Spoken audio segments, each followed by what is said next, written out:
3 and then reach back and grab your foot. Isn't that the answer? Show me what you mean. Maybe, yeah. I think so. Yeah. Well, there's a side one, right? For Warrior 3. Okay, so then I guess it'd be like moving your arms. So you just Putting do your arms Warrior like 3 this. first, just so I can Okay. get that in my head. That's Warrior 3. Yeah. So I guess you Almost can two reach minutes. back with Yeah, I was both just gonna feet say. or both hands. Ooh. Double dancer. Huh? Double Double dancer. dancer, Okay. is that what Well that is? then, With 2 hands? It's not really a pose. Oh. well then I guess out. That's airplane. Maybe I don't know. Well, that would be air. Could you do something with Josie and make it? So here's what I would Oh say. yeah. Close your eyes. Do crescent lunge. Go into it. She's like, I don't want Do airplane torso. Okay? About forward a little bit more. There you go. Now this or taking your arms into Warrior 3 position. That's going to be your beginner. Now come into airplane. That's your intermediate. Okay. And then come into Warrior 3. That's your advanced. Okay? Okay. Just keep it simple. Sounds good to me. That makes sense? Sorry? Yeah. You set the timer? Okay. Benedicts. Strengthen your ankles, which is like all balancing poses, which are good for my By the way, what are the ankles? How important the ankles are to your overall health? Very important. They are they're the home of circulation. Oh. So healthy ankles are directly related to the overall health of your entire blood circulation. So people who have healthy ankles tend to almost always have really good circulation. So you want to keep your ankles healthy. Yeah. Plus.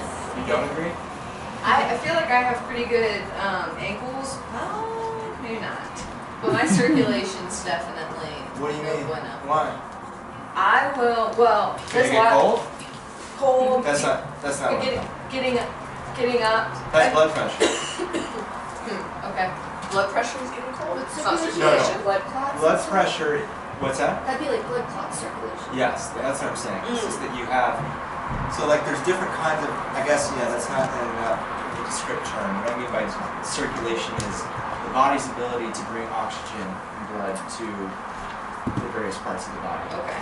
Yeah. So that can be dictated by when you injure yourself, how fast you heal. So being cold and hot is two different things. Right. Because oftentimes people have a natural reaction to cold where they actually diovasculate and their vascular system closes down when they're cold, and so it makes them colder because the blood just retracts naturally. That doesn't mean you have bad circulation, that's just a response to the cold. That Blood makes pressure is not necessarily related to what I'm talking about, circulation. Yeah, I'm talking about vascular health, Gotcha. like the body's ability to bring oxygen to the tissue. Yeah, question. Sorry, I should have been clear. I'm glad you asked. That's good. Plus, from experience, if you're having an ankle injury, it's really hard to do anything cardio. Yeah, jogging, running, walking a lot. That's why I have my cold shoes, my ninja shoes. Also strengthens your legs, tones your abdomen, stretches your chest, shoulders, hamstrings, improves balance and coordination, and assists in posture. Cues would be shift your weight into the standing of the legs. Hang on, what are the energetics? The bites. Or chakras? Yeah. Prana, Apana, and Dhyana. Prana, Dhyana. Okay. And So what? How so Apana? because you're rooting into your foot. But with one leg. Okay. And most of your energy is dispersed. The majority of your energy is dispersed other ways. So prana. Now, how prana? Because you're moving forward. Well, you're bringing in to stabilize, and you're bringing it forward. Okay. Yana and But would you say it's Udana or Vyana? Because Vyana is really extending in all different ranges. Udana is up and out. Yeah. And even though the body is tilted Well- forward, you're still bringing the energy. And some of the modifications, you can tee your arms out. But you still, can the tee your spinal back. energy is Okay. very straight. Okay. And you're elongating the spine in a very deliberate and unimpeded way. Anyway, So yeah, probably. But you want to think about like what do these values do for people? So like what will be the energetic effect? So if we start to stimulate Udana, for instance, was that going to make somebody tired or no? Yeah. Good. So say you have a class that comes to your class one day and they're all super tired. Their energy's low. We even say that, right? We say your energy's low. But bring the energy up. You can do a pose like Udana. And Warrior 3 is fantastic for bringing the energy up. Okay? Heart racing. Chakras, solar plexus, because you have to stabilize. Heart. Because I felt like airplane you're opening your chest. And the crown, because that's where the energy's going. Okay, so cues. Cues. Shift your weight into your standing leg. Find your gaze point. Why don't you teach somebody into it real quick? Okay. Who wants to do it? I'll do it. There you go. Okay. Get Boba. Oh, sorry. Okay. Yeah.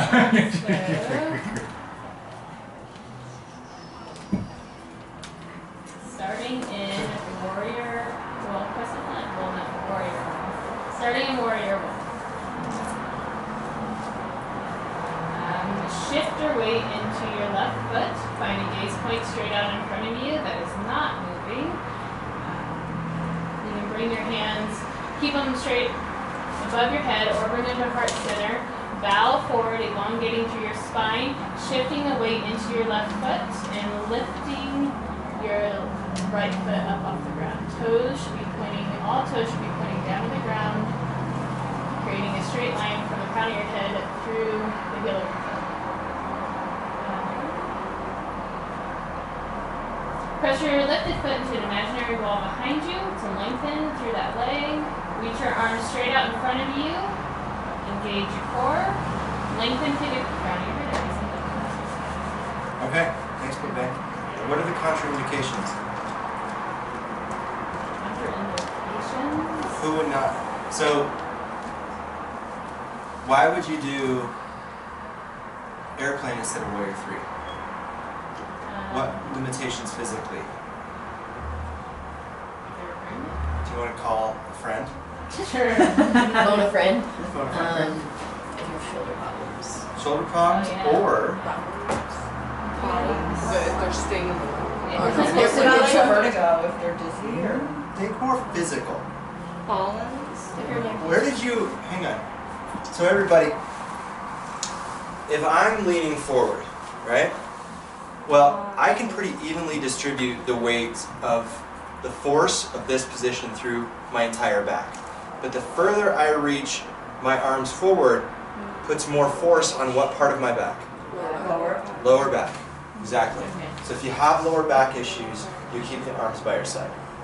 And let me show you 2 quick adjustments on this, and then I want you to actually get up and do these real quick. So Bebe, will you come here real quick again? So I'm going to show you airplane first.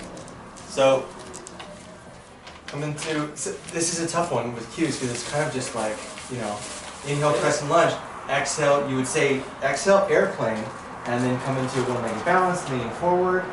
Try to find a T-shaped position with the body, shoulders parallel with the plane of the floor. And the main thing you'll see is that back outside hip lifts up, right? So come into airplane, just come on into it. Airplane, this. Yeah. What you mostly see is this hip always lifts up in people, right? Very rarely when you say drop this hip will they ever overcorrect it, okay? So one thing you can do is just kind of stay here, level out the hips, and say push into me. So I'm, by the way, so come on down real quick. I want you guys all, let me see your I hand. have adjustments for See you. my what? I just want to show you this, okay? So I'm really kind of giving a, Energetic. yeah, I'm letting her dictate the conversation in touch. So if Janine wants to move her hand, I'm trying to give her the same pressure evenly no matter where she moves her hand, okay? So come back into it. So I'm going to show you 3 real quick. And I know you probably have that one. And maybe. One similar. Okay. This one's just for fun. But it's cool. Place the foot. Actually, Yeah, I've had someone do that rotate. before. Grab my fingers. And then there's a little up dog happening in the back. There you go. Pull me. Yes. And then lastly, we'll try, and that's a marriage. You kind of like move the leg and then hold them up. Yeah, right above, yeah. Well, it depends on Right how above. tall you are, I guess. And now lastly, come into warrior 3. Okay. Grab my wrists. Now pull. Pull me. Pull me. Yes. That's nice. So give these a try. Give these a try. That's one of the best things they like.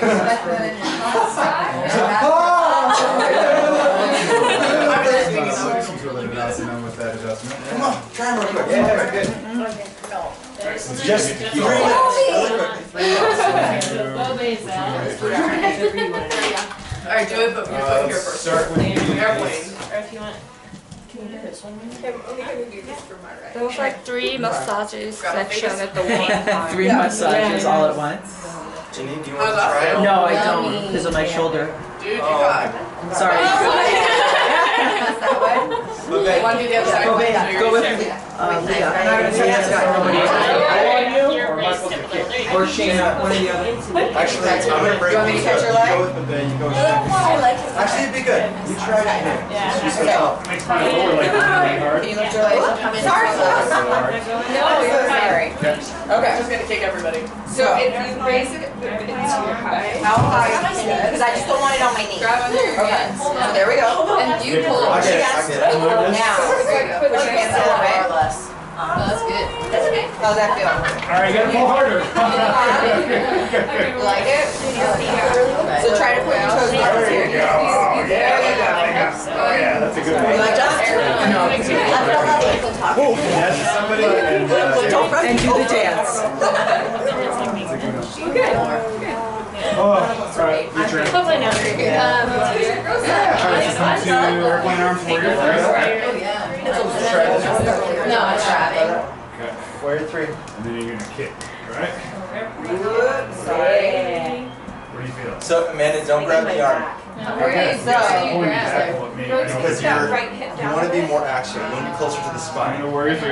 If you grab the limbs, they might. It's going to be harder for them to adjust. You're really their cool. balance. Go ahead and go. That's where you're You gonna can grab. Just go like this.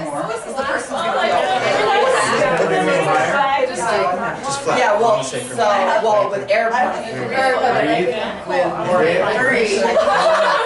So maybe it looks like. What is this, warrior 3? That way it's Or airplane That's versus? a good Yeah, that's warrior 3. This one is a Yeah, so. That's an Instagram post right there. And then they all. That's cool. Yeah. So if hey Austin, Yeah. if I felt that pinching right there, if I felt that pinching right there, then I should lower my body like that. What, how your Did they hips? get a picture? Oh. You want to keep Pinch it your here? hair? While we're Yeah. playing? But it was more so with the adjustment. Warrior 3. This hip's a lot higher. No, Big. I'm Oh, well, in warrior 3, You I have would to manage it all. the arms. Okay. Because you can do that with me. Face me. And do warrior 3. Tunnel punch Come you. into Or it. press up in your Grab my hip and then wrists press, and put your. That's going to activate your core. Shouldn't Yeah. that be down? It's So not- that should support the back more. Okay. Anytime you're, Squeeze your so elbows in. you just, you need to get that core tougher, girl. Yeah, put this hip towards the floor too. You're twisting here. Because you'd be surprised Yeah, how the hip. often the hips, you Yeah. can hurt the hips, sacrum, anything in the low back, because the core is not strong enough. Yeah. The quads, the glutes, and the core keep the My low upper- back. I've I been know, doing my so upper back much is so lower tight, core in my that's why classes I'm just to tucking try it. to strengthen my own core. No, it doesn't hurt. Core is the worst. Because like it should be. I'm like, You go now? Let's try it again the next one. Who's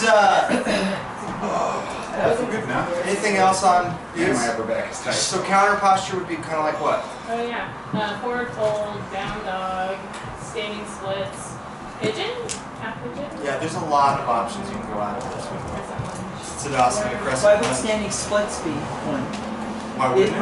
Why wouldn't is it, isn't it? It Pretty can much be a just- transitional pose. Oh, okay, The thing transitional. with this particular balance is that it can be, it's not like wheel where you wouldn't link wheel with something else. You could link this in a sequence. Right. And it could be the beginning of a sun B, and then it could go into other poses. Because Okay. it's not going to demand so much of the body, you actually need to have the body completely reset and restore afterwards. Yeah. Great. Thank you. Oh, Yeah. yeah. Hi. Nice turn. Totally thought that was a Got person. set a time. Reset your timer. Reset. I did Bird of Paradise. Oh, yes, this is such a meaty one. Meaty one. The benefits are balance, flexibility, strengthens the calves, quads, glutes, and core. Yeah, this one. So a lot of poses like wheel. We can talk about the chakras, but with Birds of Paradise, this one's really about Anamaya Kosha. I'm not really sure what Birds of Paradise looks like. Oh, I don't know what it is either. Cue somebody who's wants to do it. I think she's gonna do it. I can't do it without a strap, so does somebody else want to do it? Nikki, I mean, I'll try. You can cue one of us, yeah. Yeah, cue her. Cue us all. Cue her high. Yeah. Work. Yeah, get. You guys want to do it? Get up. 2. 2, 3, 4. Amanda, come on. Hey, Gotta teach teach her her the strap. I'm gonna grab the strap. Extended side angle on the right side. Is where you're going to start. Start from extended Start side. from extended side angle. I'm gonna go left. Because I'm a little bit here. So you're going to keep your strap actually in your top left hand. Drop the strap down your back and bring that top arm around your back. The top arm. Around your back. Right arm. Yeah, you got it right The there. other way. There you go. Yeah, the right Ah. arm. So Underneath Amanda, the thigh, not this way, closest but to this the knee. way. Behind your waist. Oh, that's what we're doing? Yeah. My bad. Going for the behind. It's okay. See, this is why queuing. I obviously can't take direction. No, it's open to interpretation. So would that be, for me it's different because I'm right, so your shoulder comes underneath your, or is that the right cue? Underneath your knee? Sure. So so the bottom arm comes underneath your thigh, but closest to your knee. And then what you're gonna do is you're gonna put weight into your right leg, inch your left leg forward to create a strong standing leg. You're gonna ground down through the four corners of that foot, and slowly start to rise up, keeping your leg bent while rising. Open the chest, bring the shoulder blades down the back, lengthen, and then slowly start to raise that right leg towards the sky, flexing or pointing. Yeah, that was weird. As far as I can go. But that's the best I've ever gotten into that. happen I didn't in know that's class. what that was called. Can we do the left side? I have to, yeah. Energetically push a whole group of I people. did a lot better And than I always thought. Not in my class because I keep everybody energetically capsulated. Oh, yeah, I know. Left side, right? Bring the top arm around the back. Well, are you gonna do the same step or same thing? So hang on, save it because I want to teach you a different way into it. Okay. So there's 3 ways to enter Birds of Paradise that I think are pretty accessible to the vast majority of people. So come into a goddess pose. That's the one I can't yeah. do. No, well, either one can work. Actually, why don't you come to Malasana? You come to goddess pose. So go to the other side of Birds of Paradise. Jump underneath the leg. Now bring your, I like what Hai said, inch your standing leg in underneath you for a stable base. Like that. Yeah. Then you really feel where, because using words like inch make people be more specific with their movements. That's a really good cue. Okay? And now stand up. Look to the horizon once you stand up. You want to stack the spine, pull the shoulders back. Only then, the last piece of it is the leg extends. Go you. So what can happen oftentimes is, come back down, Claire. Oftentimes is people will not pull the shoulders back and look up, and they'll be hunched like this, starting to straighten the leg. The leg is the last piece of it, so you really want to pull the shoulders back, stand up tall, look up at the horizon, then straighten the leg. And it doesn't matter if they get the straight leg because Yeah. it's a hip opener, but it does really strengthen the shoulders. It's a shoulder strengthener because you're working against shear force to open the shoulders. Okay. Now, for Malasana here, take your left arm out in front of your shin on the floor. Put the palm down. There you go. Take the right arm up behind you. Exhale, reach behind.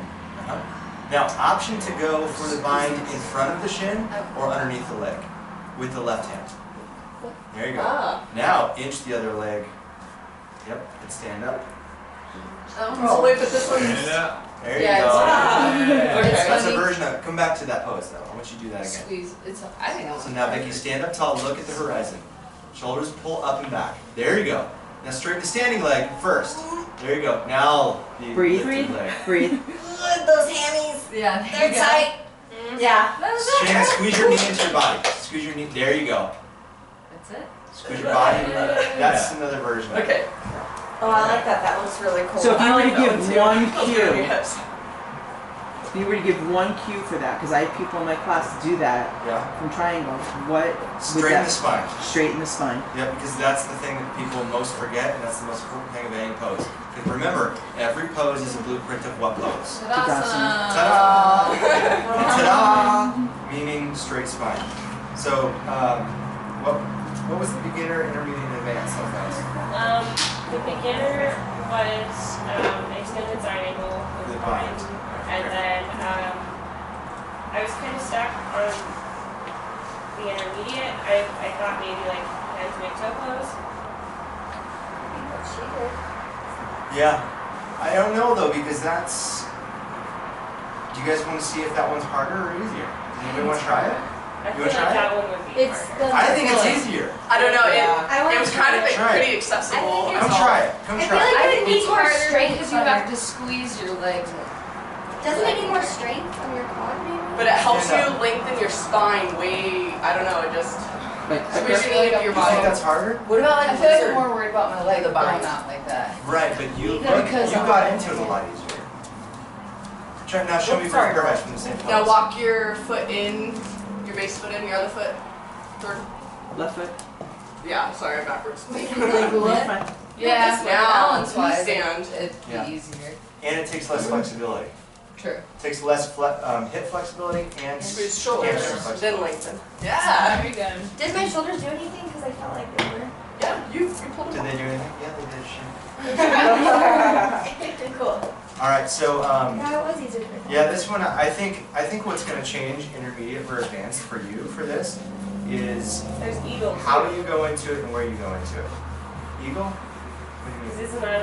Isn't Birds of Paradise like an advanced standing posture? It's advanced balance posture. I wouldn't say it's the same as eagle.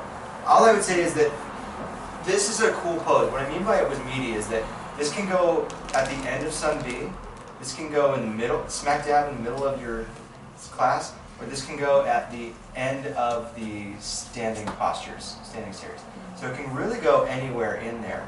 And depending on how you build up to it and what you do around it is going. So what I would say is that if you put it in a Sun B, it's probably going to be more of an intermediate posture because you're not going to have a lot of prep for it, and you're not going to be really worried about performing the pose to the full extent of what the practitioner can do. If you put it anywhere later, you're really going to start to focus on building poses around it to allow the person to get deeper into it, okay? So a couple things to think about is a runner's lunge, working this action of getting the shoulder underneath the leg. This is going to be a big time prep thing for Birds of Paradise because when I reach for this bind to come into Birds of Paradise, the closer my underarm, my bottom arm is to my knee, the more my hips will have to shift this way, right? Less, the more they're going to have to shift this way. More. This way. Thinking about This you, way. Lauren. She's allergic to my hip shifting. If I get my arm further closer towards my hips, then I can stand up easier. It takes less range of motion in the hips. But to do that, my body has to be open totally differently, right? So it's easier to access the former way from here. Just extend a side angle, I can just pop into a bind, and then I can just stand up, voila, get out, right? But if you really want to work into the pose, massaging the body into the pose, getting deep with it, working the shoulder underneath and taking time to open the back, to really squeeze Samana, get deep under there. This is a lot different. It's a lot deeper in the pose. So, you know, and you're just not gonna get there. You're not gonna have time if you put it at the end of Sun B. So I would say it's the same pose. It's just how you teach it.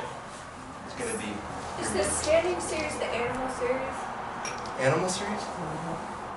That's Eagle, crow. Oh. Standing Is series? that the standing series? Standing series? You said standing, at the end of the standing series. At the end of the last standing series. So there's several standing series. Like Sun A is a standing series because you do standing poses, right? Sun B is standing, balancing, twisting, and then triangle is, I think, the 5. So the only seated series in a normal vinyasa skeleton is really integration and surrender and hips at the end. So I wouldn't put this as the last standing posture, but yeah, I mean, you know where goddess pose goes in a normal vinyasa class. You can go there. You can put malasana after.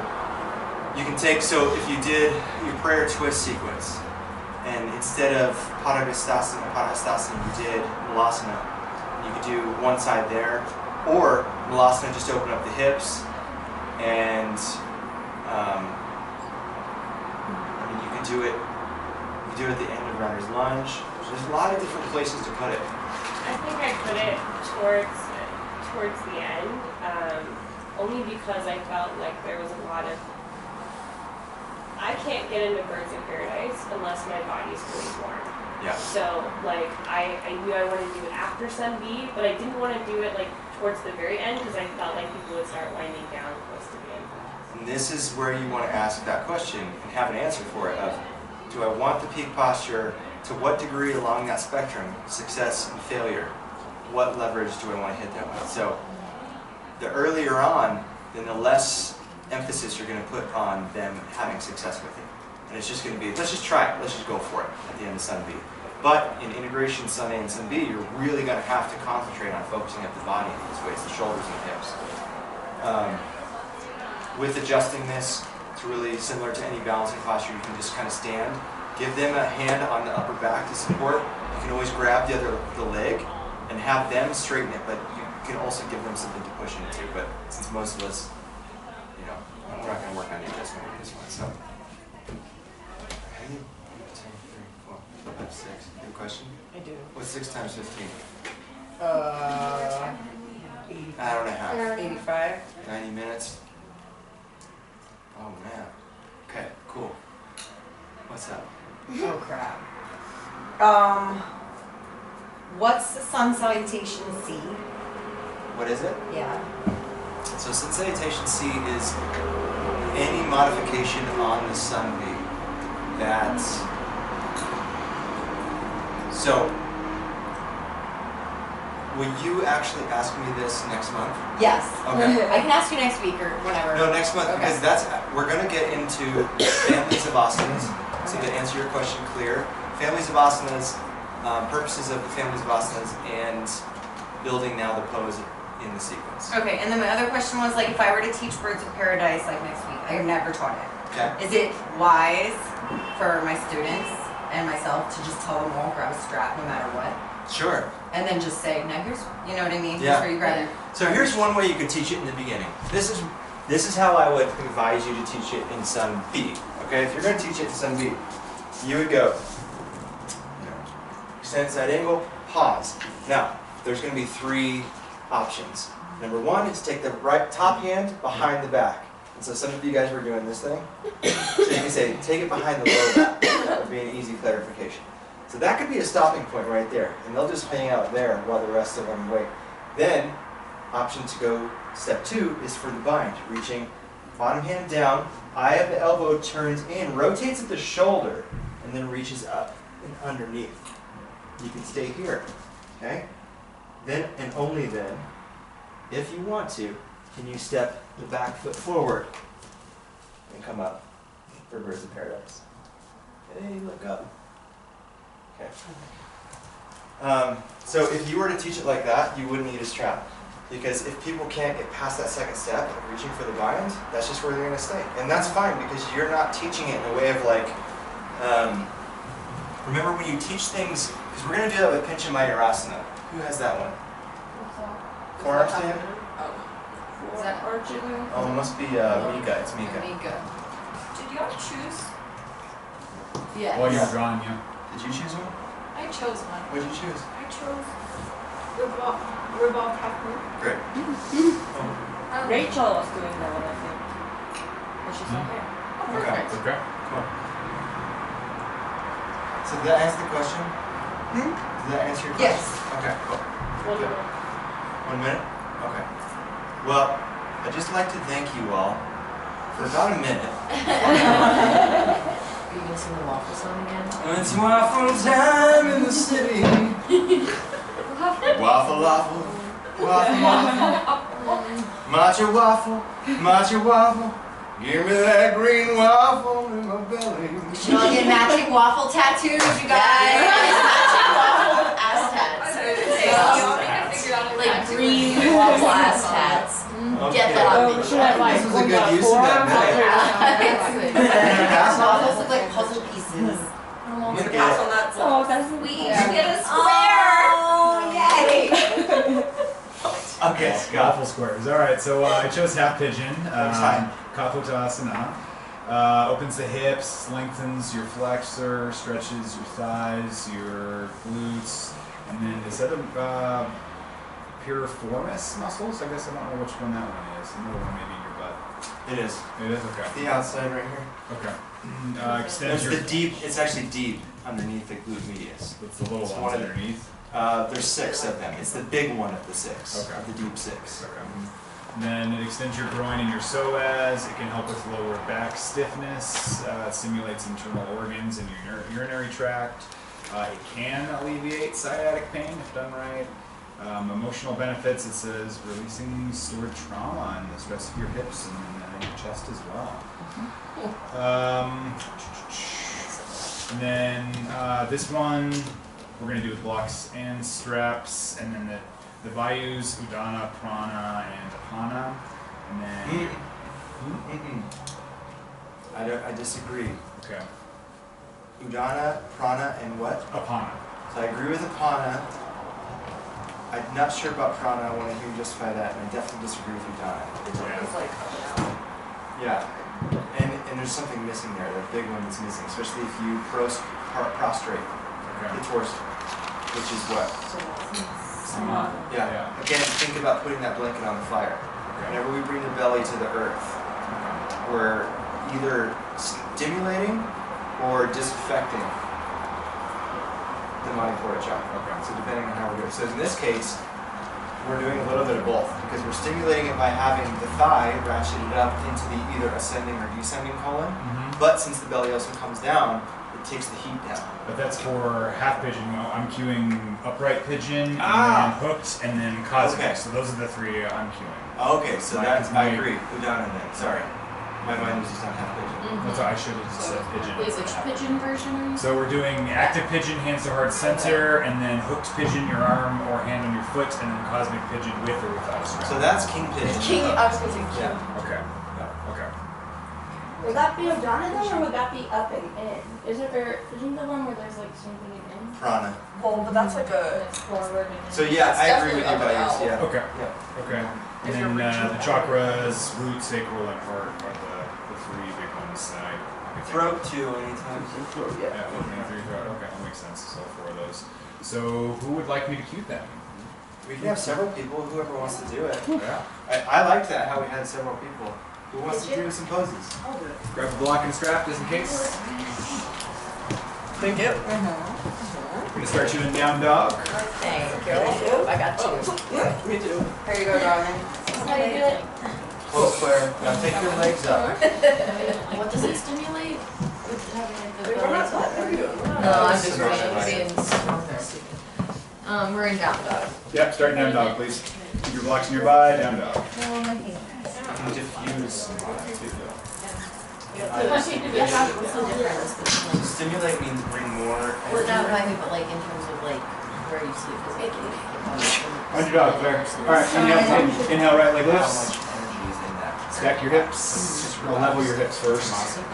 And then just stack your hips. There you go. Bend your right knee, bring to your right butt, and then stack your hips on top of each other. Send equal energy down through your fingertips.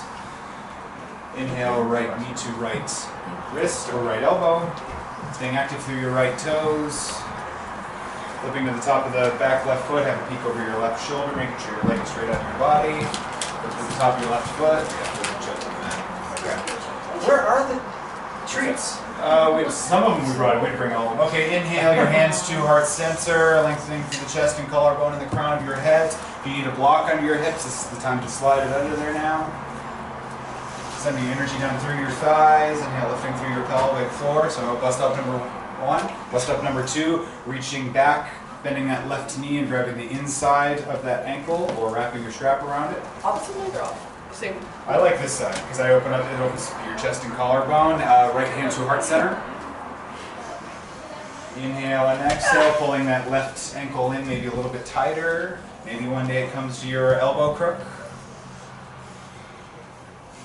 And then grab your strap while you're there. You can wrap it around your ankle. Are we doing full kick?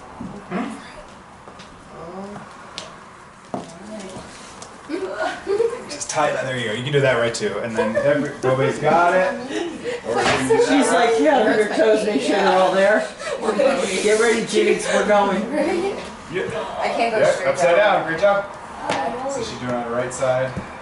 Okay, so Bobby got it without all the cues. So yep, energetically lifting through the pelvic floor, hands up, opening up through. Kind of pull your hands up higher, and maybe your gaze comes to the ceiling in the back of your hands. Full inhales and exhales. Your next inhale, slowly begin to release. Back up, releasing your hands and feet. Good job, everybody. Good job. Chin up. Yeah. Okay, cool. Yeah, we got through all three. Good job. I'm sorry.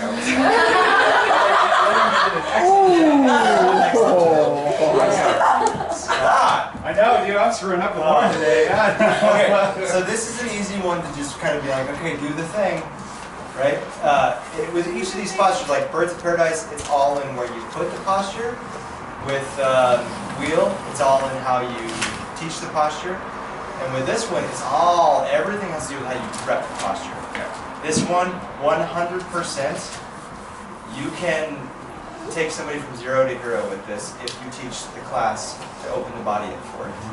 It's so crazy how, because so much of it has to do with opening up into a back bend. So this could be taught really well with a wheel in class.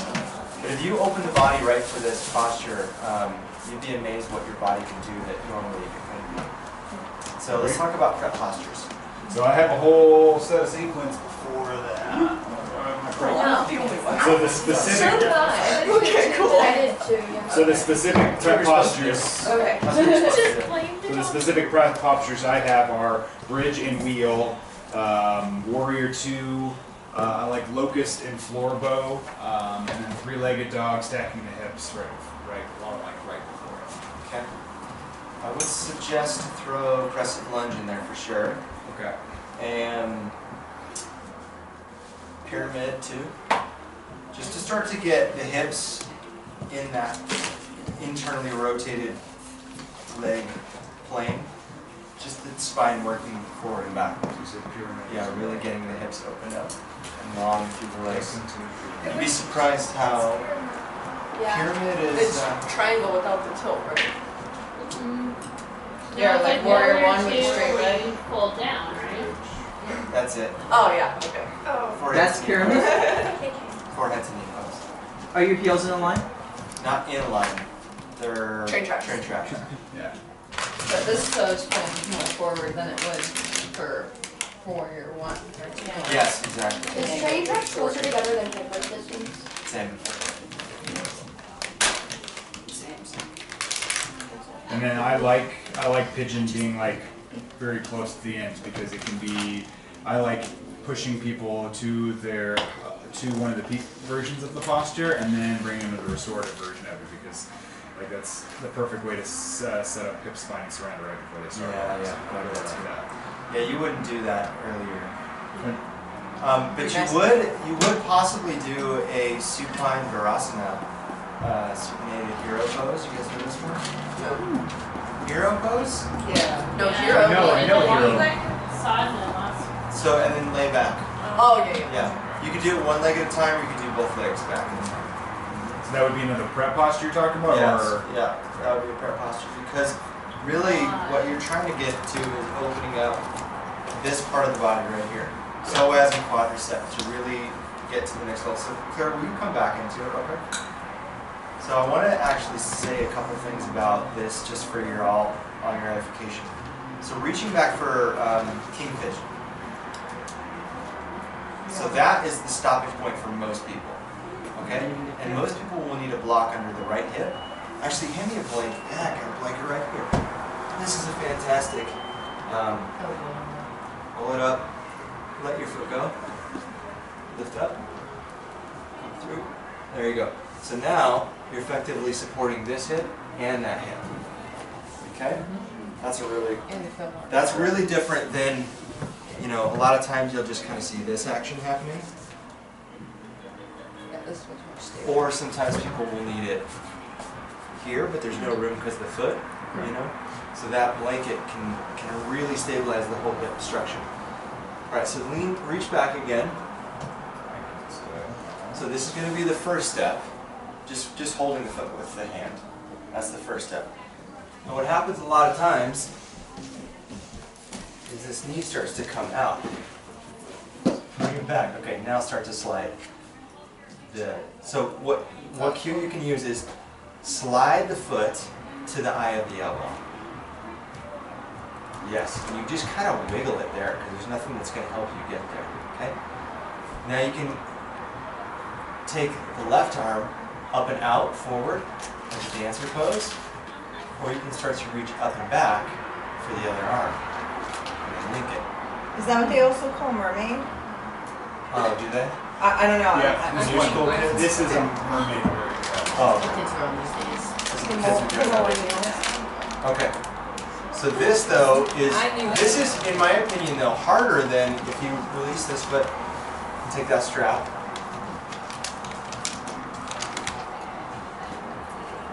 Go here. And here, if everybody has a strap in the room, this is a lot more accessible than that. Even though, if the hands get here, that's more of an advanced posture. Does that make sense? So that's the tricky thing to know about this. But let me have you, now go ahead and let this go. Now I want you all to figure out, go ahead and grab a strap, and I want you to figure out, without anybody helping you, how to get into Cosmic Pigeon. Yeah, like How to get into what? That pose she was just in. I can't even do that. My hamstrings 5 minutes? Left? Yeah. Alright, good. Okay, 4 minutes. No, absolutely not clear. I was doing it the way that I probably shouldn't be doing it. She's like, absolutely No, not. do it. I grab it first, Yeah, that's good. then flip my grip. Yeah. But so, look at her back leg. So this leg coming out, I mean, it's at a severe angle. But that doesn't mean she can't do it normally. All that means is, throughout the course of class, you would want to open this for them up. So she could, so with her, she's got the flexion. So what this takes is a couple things. It takes the ability for the humerus bone to go back behind the chromium process. Did we talk about this already? All right, so stand up tall. Just sit up tall. Or stand up, whatever you want to do. Take your right arm forward. Sorry, I'll show you from right here. Take your right arm forward, forward, forward, forward, forward, forward. Keep going up and back. Oh, so that's what you just went around the chromium process. So at a certain point, some of you will have a tendency, because you know your body, you don't even know you're doing it. You get stuck. The humerus bone gets caught on the chromium process, and you go around it to go further. You can feel it? Yeah. Can you feel it? Oh yeah. Some of you don't have, you won't have the ability to take the humerus around it and will never get beyond there. Some of you don't have that impingement and will just keep going straight up. So for this pose to happen, a couple things anatomically need to happen. Your humerus bone needs to be able to come back behind your neck. The second thing that needs to be able to happen is you need to be able to basically hinge at your low back, right? And the third thing that needs to happen is this angle. So when you're in dancer pose, right? And if I stand straight up and I don't move my hips, how far can I take my leg back? Because this is essentially what's happening, right? The forward bone on bone compression. So those are the three factors to making this. And the strap just creates a way for somebody to elongate the range of motion for all those 3 joints. So it's the low back, it's the shoulder, and it's the hip. So whenever All I use a moving. strap to do that, I get a bad cramp right back here. So that means you're not staying active through the quadricep. So what you need to do is kick the strap away from you. Oh. You need to actually try to kick your leg out of the strap. So if you just pull, it's going to just turn on the hamstring without the antagonist muscle supporting the whole structure of the leg. So if I kick away and pull at the same Yes, time, then it... that should help with it. Oh, wow, okay. All right, you guys want to try it with no help, with just the strap and see Who how it knew? works? That's going to be really the crux of how you teach this. It's how to get I'm not a teaching room this. full of students to get that foot hooked up I do baby. through the trap. What was the 3? I would do Shavasana. Shoulder, hip, Let's do and Shavasana. T12. Wraps, Or you can everybody? hit the low back. My favorite. We'll just lay down as you could do. Anybody else need one? You can watch too. I maybe ate shit on ice about 2 weeks ago. Maybe? I just stepped in just like cartoon style roll. That's dangerous. I'm gonna tell you, Jack yourself up. my shoulder blades are Yes. All right, watch each other. Look at them.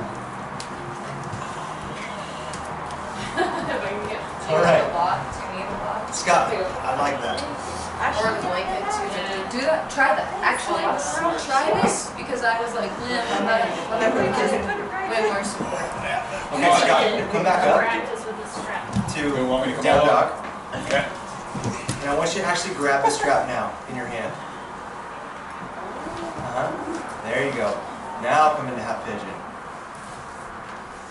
So you have it strapped up already. And that's ready to go. Okay, well that's just something to think about because it's easier said than done when you go and you think to yourself, okay, I can get the class into this with a strap, but until you sit down and you figure out how the hell to strap yourself down with this thing, you're not going to be able to teach it. Kicking up your neighbor walking. No, like the thing. Hip flexor? Like the hip Oh flexor. yeah, that hurts. Hold tight. I can't put my knees like straight down on the ground. Ever. Use the strap to your benefit. Use the little loop. Keep it tied around it. Okay, guys. If we get done early, we get to go home early. So should we keep at it? Woo. Yes, Mom. All right. So I had Adho Mukha versus, here we go, Vrikshasana. Vrikshasana. Vrikshasana. Arnav. Adho Mukha Vrikshasana. Adho Mukha Vrikshasana, which is code word for Handstand. What's Down, down. Adho Mukha Siddhanasana. Oh, okay. Yeah. You got it though, same prefix. So my beginner was actually down dog with longer hold, like longer hold. Intermediate was standing split and donkey, and then advanced is the full handstand. What is a donkey? Donkey kick, I'm sorry. Oh, okay. Okay. Okay. So the only thing I might think about changing is, well, we'll talk about it. Let's do that. Okay. Sorry. So doing handstand here. So handstand. Benefits. Well, I'm just gonna read what I have. I'm a little anxious for this section, so this was hard for me to actually break down. So, benefits helps to build confidence. First and foremost, it also helps one to be more attuned with their body and mind. It elongates the spine from hours of sitting and standing, all while building strength in your fingers, wrists, arms, and shoulders. And I should have added 4. So one of the biggest things about handstand is facing fears.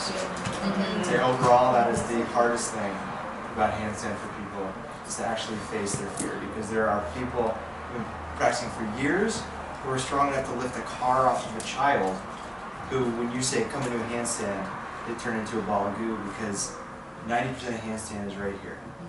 It's in the mind. Yep. Yeah, that's why I'm saying it helps with confidence first and foremost. what needs to be opened, wrist, shoulders, and then I put hips if you were to bring one leg up at a time. Okay.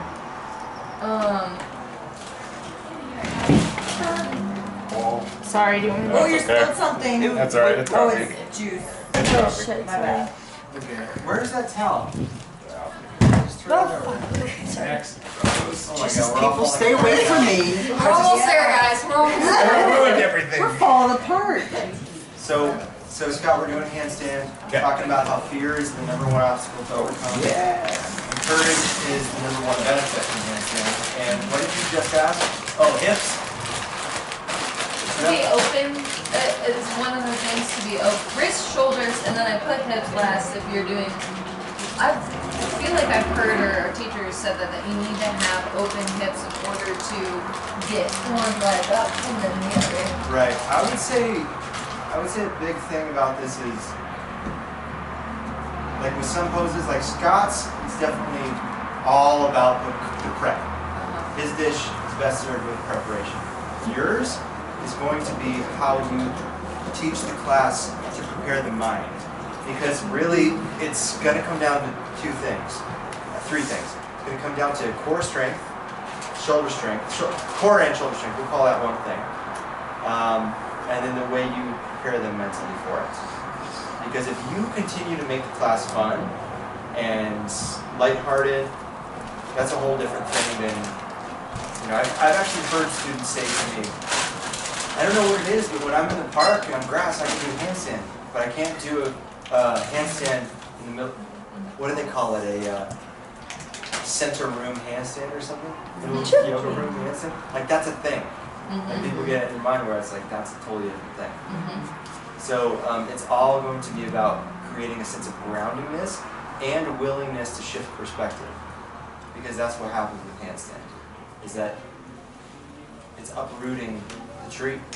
Adho Mukha Vrikshasana, Vriksha is a tree, upward facing tree. So people don't want to do that because most people are scared to find what is in their roots. But if you teach a class that is really, I guess, safe and creates a lot of self-confidence, they say that postures, there's power postures that we can take, right? So like you stand like this for 90 seconds and it sends a message to your body that releases certain hormones that actually create confidence. By the way, Warrior 2 is one of those postures. Warrior 2 is a power posture. Warrior 2 has everything to do with committing to excellence from the inside out, extending to reach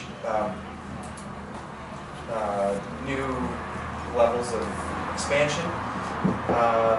Tadasana is a great one. So a lot of those, and also getting to know that all Adho Mukha Vrikshasana is Tadasana, like this. That is one of my prep poses in there. Okay, let's get to the doing. Do it. You want me to cue it or to the? Well, yeah, Janine's gonna do handstand. No, she's because this is going to be good to watch. All right, so you want to cue it? Who wants to? I'll pick them. Okay. I'll be the first I'm victim. probably coming over, but I'm just letting you know which way is the best way for me to fall. That's what I do. Towards Tadasana. All right, sounds good. All right, where do you want me? Start in Tadasana. Okay. And I just have it. Inhale, extended mountain. Exhale, forward fold. Placing your hands on the mat underneath your shoulders. Fingers pressed firmly into the mat. Rotate the elbows, the center creases towards the front as if you're like down dog. Relax the shoulders away from the ears. Core is engaged. Get your hips up over your hands. Yeah. Take over? Yeah. Okay, so I'm gonna take over. So I had a whole sequence going That's fine, into that's that, fine. so it's There's like, three I don't know things how to do that- this. I think handstand, we're going to talk about handstand in terms of how to teach it in terms of beginner, intermediate. and advanced, okay? So, so we'll start with, so by the way, the hardest thing to do a handstand is from standing. There's nothing harder than going, I'm going into handstand now. That's 180 degrees, okay? So come to downward facing dog. Take your right leg towards the sky. All right, so now, as the teacher, you're gonna come here. I'm gonna come under here like this. He's gonna push down into me. Keep pushing hard.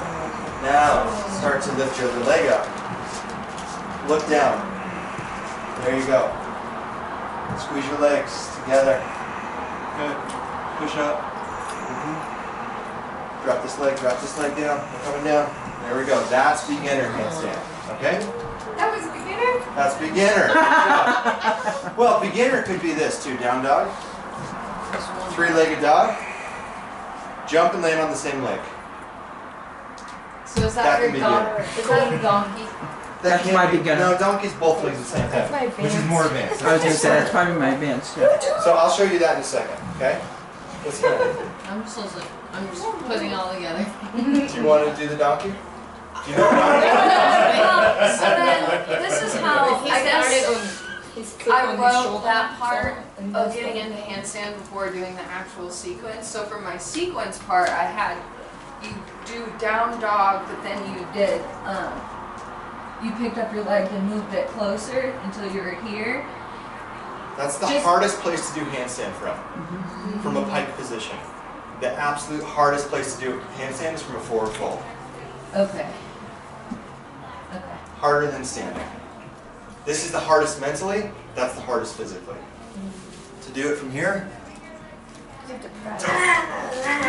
When I was a brute diver, force, you hold it with I used to be able to do it. when I was a diver, we would do that on a Yeah, platform. hard. So then my other, so was to just, that was just to work it, but then going from here and only having, what am I doing right now? Standing halfway, or standing splits, and then trying to kick up into it. That's what I just showed. Right, so that's what I'm saying. In my transition, I had him work it so Gotcha. they came up here, then come Okay. back. I think I had him to come too close though. Yeah. Do you keep them in down dog and then do the kicks? Well, so here's the thing. So come to down dog. So with the beginner, I would say just take one leg up, and then just a little hop and land on the same leg. That's for beginner. For somebody who is really gonna start to give it a shot, you actually walk this leg in halfway. Okay. Yep. And then you would stand here and you say, okay, jump up to me. Come to me. Come to me. You're so close, my man. Squeeze the legs, squeeze the legs. There you go. Okay? So that would be intermediate. Okay. Come down. And then advanced is either you just let them have it, or you can do the donkey kicks. Okay? I'm just gonna kick out. You want to say something? So donkey kick would be both legs at the same time. So it's down like that. It takes the most control. That's why it's harder. It's not harder strength-wise. Hardest strength-wise is from a forward-folded pike. Hardest mentally-wise is from standing. Hardest balance-wise is from donkey kick. Gotcha. But what you can train people for donkey kick, if you come back I to think down I dog. worried. Actually, let me show you first. What I want you to do, Scott, I want you to jump forward, and you're going to jump till your hips come over your wrists, and I want you to keep a straight line here, here, here, and here. Yeah. So it's not going to be this. It's going to be this. Okay. And you want to keep jumping forward until your hips get to that zero gravity point. Yeah. What I'm going to do is be here, and I'm going to throw you back. Okay? So that'll keep your mind trusting that you're not going to go too far. Is this intermediate or this is advanced at this point? No, this is intermediate donkey kicks. Okay. There's a lot of ways to teach it. I've been teaching handstands for a long time. Okay, so go ahead, give it a shot. A little bit more. A little bit more. Kick your hips soon. Kick your hips. No, you're good, you're good. Okay, let's see what he was doing. He was hinging at the shoulders. I was. Yep. I couldn't even feel that. Right, so what you're doing, let me show you. You're doing this, and and bending at the shoulders so your hips never come this way. And you know why you weren't doing that? Because your mind wouldn't let you. Nervous, Because yeah. it's scary to bring your hips over your wrists.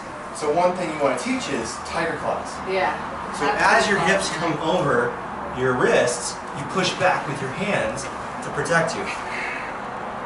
But most people don't think that this 5 pounds of pressure that they can push into their fingertips will actually save them from certain death. But learning how to fall out of handstand is an important thing. And it's not, no, it's not roll. It's not roll. Learning to fall out of handstand, you come up and you just lift a hand and go to the side. Lift a hand and go to the side. You're so my brain would do that. That's great. Trust me. Yeah, that was really nice. And then you do that enough time, then you're walking across the floor, Yeah. and then next thing you know, you're center room handstand holding it. Let's see it, Austin. Yeah! Okay. And then you do that in a crow, and then you walk out of the room in crow, you get into your car, and you drive home with legs behind your head. Is it crow the start of handstand or no? You can push up to handstand from crow. Okay. Sell that on It's possible. Sell that on the gram. Yeah, I can do it. Do it. Like, is that why you go into crow? Is that what crow is preparing you for? Yeah, about like a stair stepper to Say again? Is that what crow is preparing you for? No, I wouldn't say crow's preparing you for anything. Here's your fear for that. Crow is building strength in the shoulders. Crow is also samana, and preparing the mind maybe for just arm balancing. But crow can end at crow. So, by the way, crow is this, right? Crow is here. Crow, the next step would be crane pose. Crane pose, straight arms, with the knees up into the back of the armpits, like this. And that's where you push up to handstand. I don't think I got it today. Now, can I ask you, like, Yeah. you will never find handstand in my class, so ever. That scares me. Yeah. Even if I can cue it perfectly, do you know what I'm saying? Because you can only be with one person. You cannot be with 4, 5, 6, 8, Yeah. 10 others in your class. And think of your class, Yeah. your Power Vinyasa class.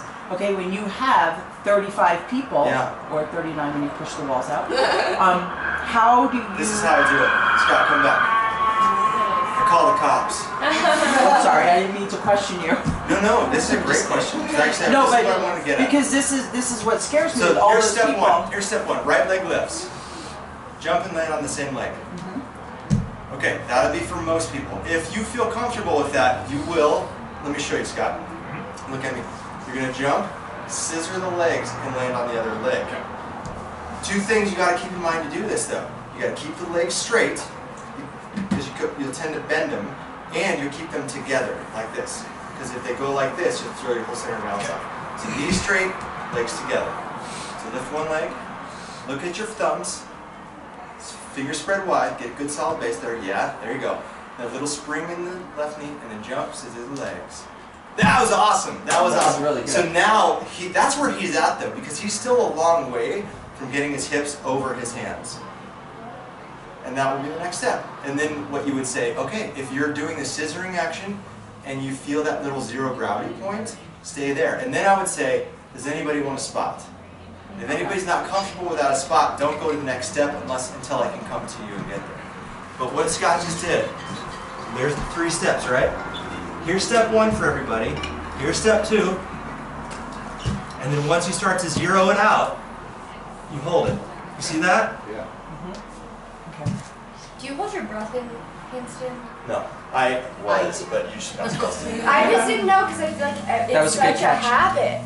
Well, yeah, because I was gonna that's ask a it safe. before you did There's it, a just for the weird record. thing that happens when you actually get the feeling of handstand. It's surprisingly easy. Yeah. There's good ways to practice it against the wall too. I just assume it's balance. Like I'm like. It is. Like, So, it's like balance, so balance. much of it's balance, Yeah. getting over your fear and trusting your body to get in that spot. Yeah. Because like Scott was, you saw how far Scott still had to go with his hips, and that's just a matter of practicing knowing his body in space. That's why I like Rita's against the wall thing. Are you? Yeah.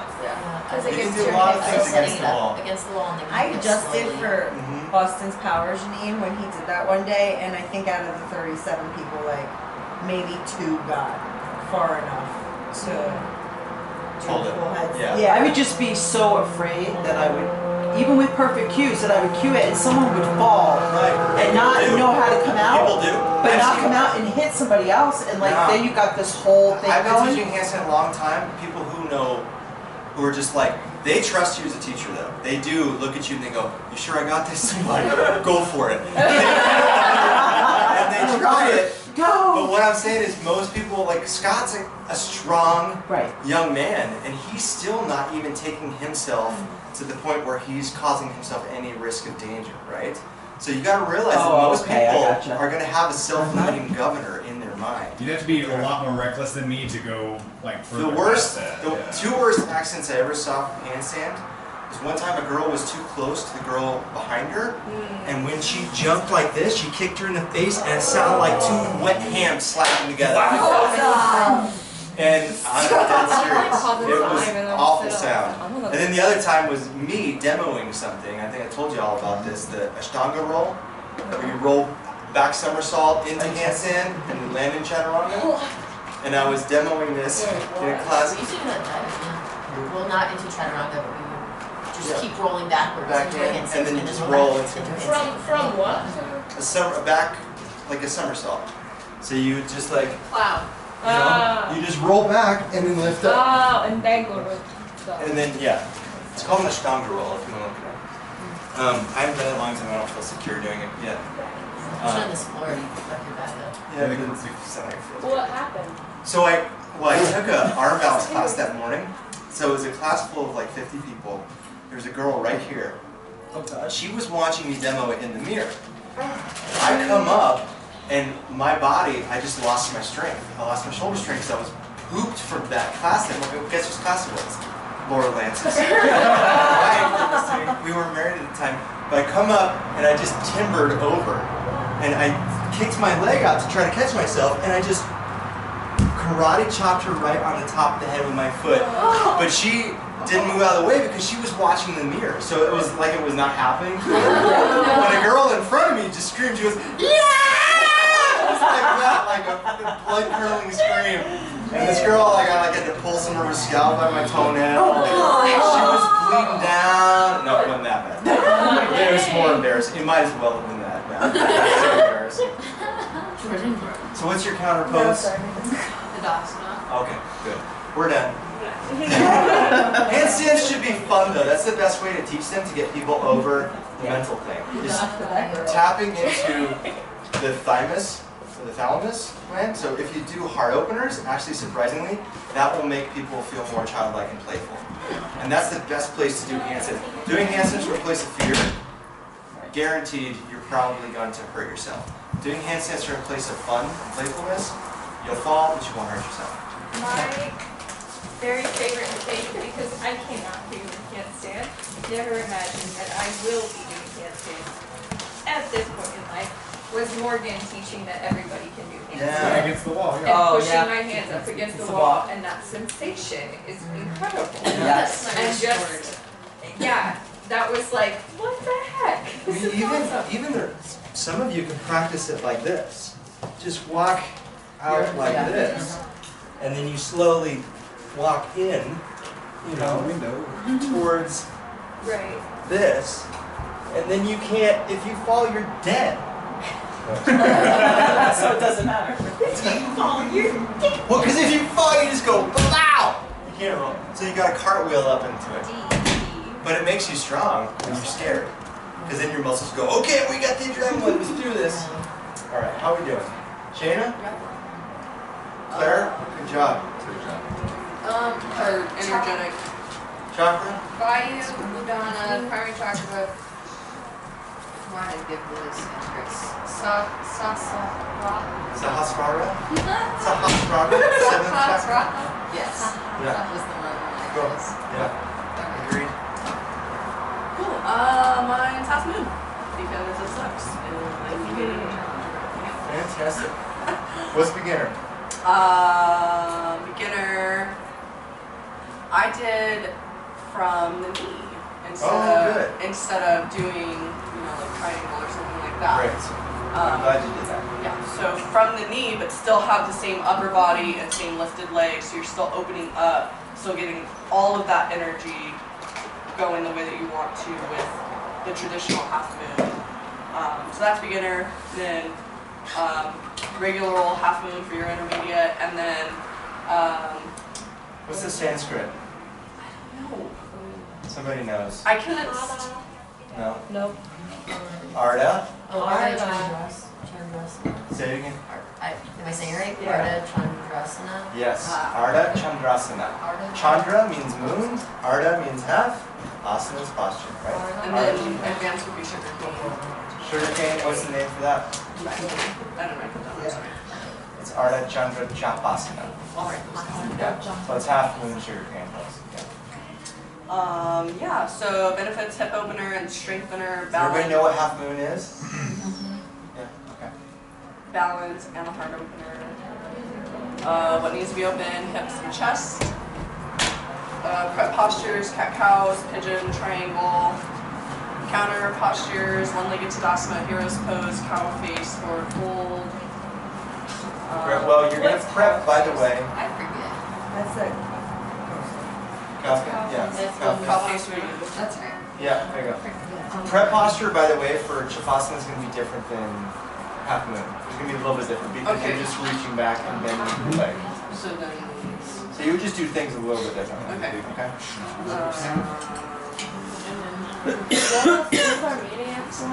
what's that? Intermediate is just half moon. Yeah, intermediate. Yeah. So beginner here, right? Okay. Or here. You could do that. If you're going to Chapasana, you would do this early on probably. Cool. Yep. Or even side plank like that. Yeah, So that's what I was Vishwamitrasana. thinking. That side plank's one of my. Vishwamitrasana. And then there's half moon, right? With the block or the floor. And then to come out of that, I rotate the foot down, go to warrior 3. So you close your hip, Okay. and then come up to one-legged Tadasana. Exhale, foot down, forward fold. Okay. There you go. You can also just land in like a warrior 2. From there. Yeah. So you have Like, You can bend and like, land. Yeah, I'm just trying to keep it creative. And then Shavasana. So you can go one arm here too, by the way, for Shavasana.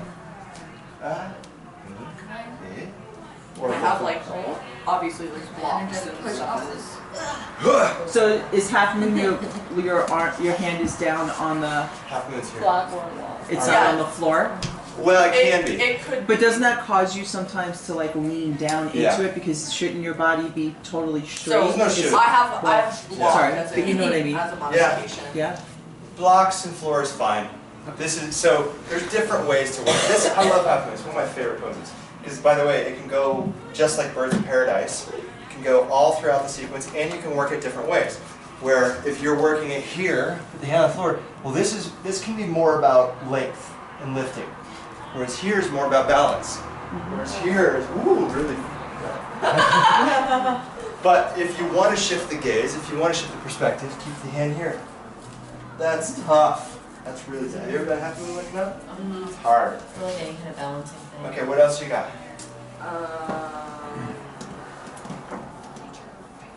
Okay, let's do adjustments then.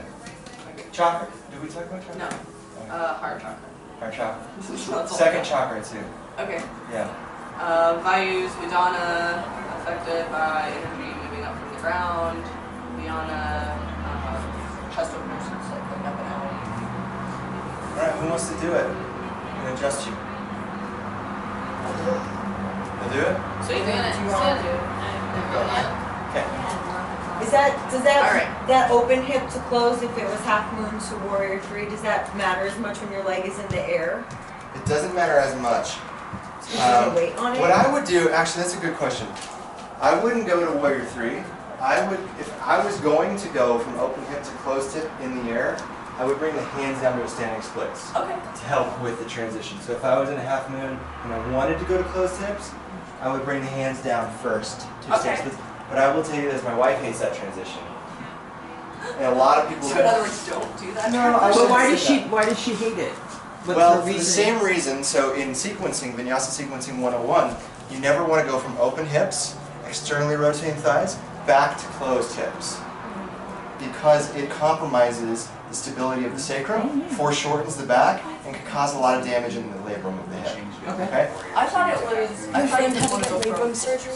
Never mind. You can go from closed hips to open hips. Yeah. But you never want to go from open hips to closed hips unless you're just being really, really careful about stepping up, resetting the Well, and foot. that's why I said in the okay. air to rotate it But back still, down. it's going to create a lot of force on the hip labrum.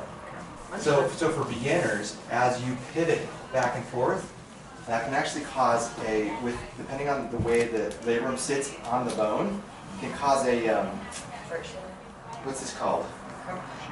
The shear force. Thank you. Yes, it's going to cause a shear force on the labrum. It can cause permanent damage. So like you're a dancer and I'm a cheerleader, we naturally pivot, but most people Like don't. flexing. Yes. Uh-huh. Yeah. So bringing the hands down just takes the weight out of the hip. Okay. Yeah. Okay. Hi. Actually, why don't you come into a warrior two?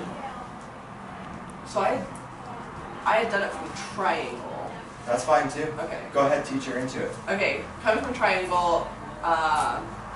Inhale. Yeah. Exhale. Press your right hand and foot firmly into the mat. So Right hand. You block it. So the actual position with the hand is going to be In front. out and in front a little bit. Okay. So will you cue it then? 'Cause Sure. really needs to So I would say inhale half moon, lift the back leg up, and then you start to cue. You say open the hips towards the side walls of the room, open the shoulders, reach the top arm straight up. Gaze can be down, forward, or up. Up is obviously the hardest. Flex the foot, push into the back leg. So this is the only one that I would say earlier when I was saying don't grab. So in adjustments we have a choice. We can always go distally, meaning away from the spine, or we can adjust axially, closer towards the body. Okay? This is one that I think that works well to go away from the body because I can reach your hand up, and that creates like there, and I can say push into my hand there. And she finds the strength. Because if I'm going to be in here, I mean, she's really stacked from the hips. This is perfect. What am I going to do? You know what I mean? The only thing I'm working on is creating length. There. Now, if she's coming into Shavasana, that's a totally different thing. So, come on down. How did you say getting into Shavasana? I didn't cue it. Okay. So I would say the easiest way to do it is just to come out of half moon into it. So go into half moon, and then bend the top leg, reach back with the top hand. Well, and that's why I didn't cue different because it was going to be the next it's step. just part of it. And then what you want to really start to teach them is that there's a C-shaped curve in the back. So this creates a back bend. And a lot of people will like have this way up here and weird and wonky, but it's essentially dancer with the hip open, the bottom leg open. If they go too high with their hands and feet, it puts torsion on the knee. Yes, it Yeah, does. it's going to twist the knee. It twists the knee, exactly. And a lot of times people don't understand this back bend needs to happen. This is really good what she's doing here. And so guess what? The retractors. She's retracting. She's pulling your scapula towards each other. So the rhomboid's contracting, squeezing the scapula towards each other. Good. Come on down. So the standing leg, should I have like a micro bend so you don't hyperextend? Sure. Or should it be like bent? That had nothing to do with you, I was just curious. No, sure. Micro bend like from triangle. So is it typically like straight leg micro bend or like a bend? Well, this is a big question because I can straighten my knee all the way and it creates more strength in my leg. Yeah. Some people have a lot of flexibility, so they straighten their joints, and what actually happens is they rest in the joint. So when I straighten my leg, it actually creates more muscular action to support the leg. So you have to be really clear about what you're trying to do. What I say, instead of even messing with how people are feeling in their body, because it's their pose and you don't know, right? Yeah. You don't know what it's going to do. You just say straighten and strengthen the leg. But if I say straighten and strengthen, well then, what I say first, what I say last, what are people going to prioritize? So there's a fight against privacy and recency. So it can also inflect and say, straighten the leg now, really strengthen it. You know what I mean? And talk like that. And like, you know, that also, you're not being a robot too, as you teach. Straighten and strengthen your leg. But we emphasize the strength over the straight, so it doesn't matter premise series. So as long as the leg is straight, the joint should be supported in theory. Good question. Yep. Okay. And maybe this is better for after class, but in half moon, always on my right side, there's like a pop in my hip. Never on the left. Every time. Does it hurt? Not really, no. Okay, good. It's fine. All right. Yeah. I mean, if it hurts, I mean, we're going to learn more about that kind of stuff next month with Laura on Sunday. The adjustments that I know for that are like mostly like grabbing the hips or like coming. Here, do it on me. Okay. So then, for someone who's like unstable, just like grabbing the hips. Yes. And then another one is like. I'm unstable, I'm falling. There you go. Yeah, but lean the body. My hands aren't long enough to grab your foot. Your hands are. How long are your Walk hands? down towards his foot. Well, oh. Yeah, but then Consider yourself on his leg rather than his you can't do that. So then not that. Don't do it. I can't do that. Can't do that? No. Why? I don't know, I've always been really scared of it because I always like would hurt myself, but it's been like a year since I've done it. I've always been like kind of terrified of it. Okay. Yeah. Okay. I'm working on it. We won't test you right now. Yeah, I'm working on it. I do like that. So you brought your hips to the back of my hips. A guy can't do that, obviously. Yeah. You could bring your side hip to the back of somebody's hips. That's going to limit your ability to make them work into that back leg. And I used to adjust half moon that way a lot, but what I see 9 times out of 10 are the help people really need in half moon is activating that back leg. Because it's the furthest thing from their mind, literally, but really it's the thing they forget about because it's the furthest thing out there. So if you touch it, and it's just like physical therapy, right? When we're trying to build this back up, one of the best things we can do is, as I'm working through the range of motion when I was recovering my elbow, is to look at it, that creates neural pathways, and to touch it, that creates neural pathways. Same thing when we're teaching the body proprioception. Touching is like bringing the eyes there without bringing the eyes there, if that makes sense. Proprioception is when you can't see what you feel like. Yeah. Because when I'm in bridge, my feet feel like they're like this. Yeah, Okay. that's proprioception, is understanding where your body is in time and space without looking. Okay. Yeah, feeling it. And most people have very low proprioception who don't have a deep history with like body work or, you know, sports. Training. Yeah, some kind of sports. Dancers have really, well, let's just stop. Come on. Well, they tend to have good proprioception, but oftentimes what dancers will do is they are reaching, their goal in yoga is to reach to an edge. And the goal of asana, I came in very egotistical. the goal of asana is not how far, how fast, how strong. Remember, 246, straight from the book, straight from 246, effort and ease. And most dancers, they go right to, this is dancer right here, their legs up here, right? And it's funny because as a yoga teacher, you start to witness people and you go, oh, that guy's a wrestler, that gal's a figure skater, this person's a diver, this person is a couch potato. When we see patterns in the body that certain athletics start to, you know, create habits. Yeah, like when I first started doing yoga, like the concept of flexing my foot made me so uncomfortable. It's like I was a diver for like 10 years, and like you always do that, and like the concept of doing like warrior two, no, you gotta have like your hips straight when you're like doing anything because diving is hardcore. Yeah. Good? Yeah. Okay, thank you. All right, Leo, what pose do you have? You got time? Shoulder stand. So I think I did shoulder stand for. Oh my gosh, so what do you two have? A dancer. Okay, cool. Just making like as long as somebody has headstand. Who had headstand? Mika. Kim was doing hands. Kim was? Yeah. Oh, shit. Dickies. You do need to do headstand, because it's a big one. It's the king. This is the queen of all asana. What's theirs? Okay, benefits. So it stretches the back of the neck, strengthens the spine and core. So it's an inversion, so it increases circulation, boosts metabolism and digestion, and it compresses the thyroid gland, and it says it helps relieve stress and depression. So it takes pressure off the digestive system, decompresses the spine. Your heart, that's amazing. Good, yeah, I mean, seriously, this is why it's the queen of all asana, is because the benefits to shoulder stand, go Google it sometimes, it is crazy. Shoulder stand would be one of those things where you're like, damn, why haven't I not been doing this all the time? It is literally, the benefits are just, I mean, you gotta take everything with a grain of salt, and be like, washes the dog, like, benefits, makes you a millionaire.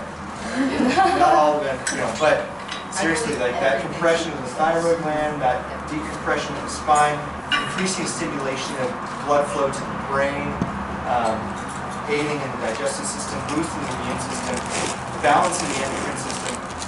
It is like it's one of those ones that kind of does most of the things. Yeah, in terms of the regulatory, circulatory system of the body. So it's not going to be like, it's not going to get you a six-pack.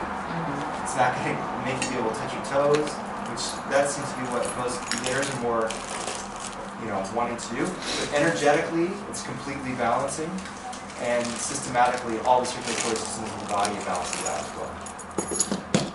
Okay. So yeah, all the things. What do you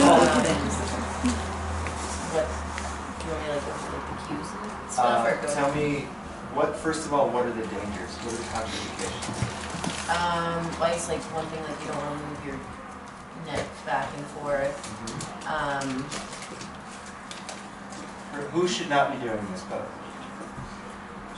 Yeah, it's neck injuries. Yes. And also? Pregnant people? Huh? Pregnant would be fine. Shoulder injury. Shoulder injury, neck injury for sure. Maybe shoulder injury, depends. Risk for stroke? Risk for, high blood pressure. Would not advise it. Also, acid reflux would not advise it. Oh, yeah. Handle acid reflux. So this is why this is a tough one to teach. I'm much more prone to teach handstand to any and everybody versus shoulder stand and headstand, especially headstand. Headstand is such a no-no for public classes. I don't even practice them in public classes, even though it is part of my regular practice. But I don't practice it because it promotes other people wanting to do it and try it, and most people do it so unsafely, and people who have no business doing it. It causes more harm than good, even though the benefits are like crazy. Yeah. Okay, modifications. I was placing like a blanket under the shoulders. Yes, how does that work? Let's see that real quick. So somebody come to the center with a You gotta blanket. measure one for you. Is that your butt blanket? Okay, so where's it go? Like under the shoulders so that it's less pressure on the neck. Like I think. So head's on the ground. Yeah. Yeah. That. I don't know if you want to like fold it up one more time. Sure. Like roll it. We probably Where do you want to roll it? the other way. Yeah, agree. There you go. Maybe that's Your good. butt's alright. Okay, come on back. Yeah. Yeah. There you go. Okay. Now I learned how to teach this in a specific way, and I'm gonna go ahead and take over from here because I think this is really important that you all understand how this is taught, because it's really rare that you ever teach a pose like this. So straighten your legs out on the floor, bring your arms up overhead. This is the only time you actually wiggle your shoulders up towards your ears. Once you wiggle your shoulders up towards your ears, point your toes. So now listen carefully. You are going to exhale everything out. Then I'm going to explain it first, then I'm going to have you do it. At the end of the exhale, he's going to kick the legs up at a 90-degree angle. Right when the hips start to come up, he's going to kind of thrust his body up with like the momentum of his legs. So full exhale, legs come up. At that point at 90 degrees, he kind of jumps his hips up and then reaches for his hips with his hands, all while keeping his shoulders under his ears. At that point though, when the hips come up, that's when he inhales. So he exhales, legs come up, kick, inhale. Nice. Now walk your shoulders underneath your back. More. There you go. That's an important part of this. The last piece of this is push into me. So you never find balance and rest in this pose. You're continually lifting, always active and energetic. Squeezing there. Good. Slight rotation inward with the thighs. Perfect. Nice. And notice he's not reaching his chin to his chest. That's what we want to see. We don't want to see the tucking. We want to bring the chest to the chin. Do you say grapefruit or some kind of? I wouldn't, because then people go too far and hurt their neck. Ugh, Roll sorry. down slowly. Carefully. Wait, is there a pose, or am I thinking gymnastics, where you like straighten it and it flips over your head? Plow. Wow, okay. Yeah. Plow it. Keep going. So with shoulder stand, does anybody have a really like easy shoulder stand? Easy time with this one? Yeah. Okay, come into it, Claire. We'll move the blanket. Who's your butt pad? Butt pad. Movement. Keep it warm for you. Okay, so this is just for funsies. Actually, scoot to your right or left. Just come off the crack there. Get pinched. Okay, so try that same thing. Arms overhead, legs out, point the toes. Scoot your shoulders up underneath your ears. There you go. Remember, you're gonna exhale, hold the breath out, kick the legs up. Once you start to lift the hips and reach for the hips, that's when you inhale. Okay? So exhale, lift the legs, inhale. There we go. Okay, so that keeps the shoulders in place theoretically, right? Good. All right, so now she's actually pretty vertically stacked. So this is just for funsies. This is a traditional head stand or shoulder stand. You're actually going to bring your hands to your sides like this. That's it. Oh wow. You lost this. Squeeze your legs together. There you go. Without you though, I don't Here, think roll I down. could. Yeah, but you'll see old pictures where dudes are just like that. They're just like, hello? What would make you stay? Is that your core or your legs? Yeah, core and bigger shoulders. Yeah. Like I've got a bigger base. So Can there's you just do more it? meat there. I think so. This is a challenge.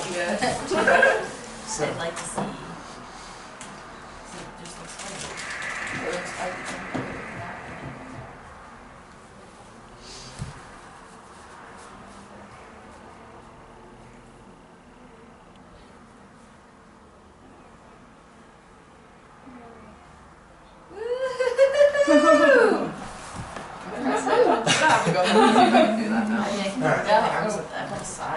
So the adjustment, again, you can stabilize the legs, but putting a little weight down for them to push up to you is key on that, okay? And then the counter posture, what did you get for counter posture? With Scott and Claire, you should do this real quick. Like constructive rest pose. Okay, so the number one is going to just be fish, okay? So lean back. I had like that because that was more for like neutralizing, but then for counter. Hang on, now I want to teach you both into this real quick. Okay, so a lot of times with camel, with fish, people just flop the head back. But what you do is see if you can take the whole apparatus of the neck and slide it back. And Bobe, you were doing this really well today. So see how my shoulders are coming forward? Once my neck is in between my trapezius, then I start to open the throat. You see the difference between that versus just this? This is hinging at the joint. This is hinging. This is moving through the musculature of the structure of the neck. It's much more supportive. You can take the legs up and the head down here. Is that good for all That's so funny. Oh, why? What's that? Is this fish too? That's just Where you fish. go like this? I think that's like a final Push up. version of fish. What? Totally. Now I have to take this out. That's just it. Where you go back and you have your Yeah. tongue over here. It's in a Ashtanga pose. Did I just like make it? No. up? I don't know where. Was Abby teaching you? She'll do that sometimes. This one and then. Well, usually it's bounce and feel. Yeah, that's Crazy fish. Crazy fish, yeah. that's nothing. That's a clownfish, right?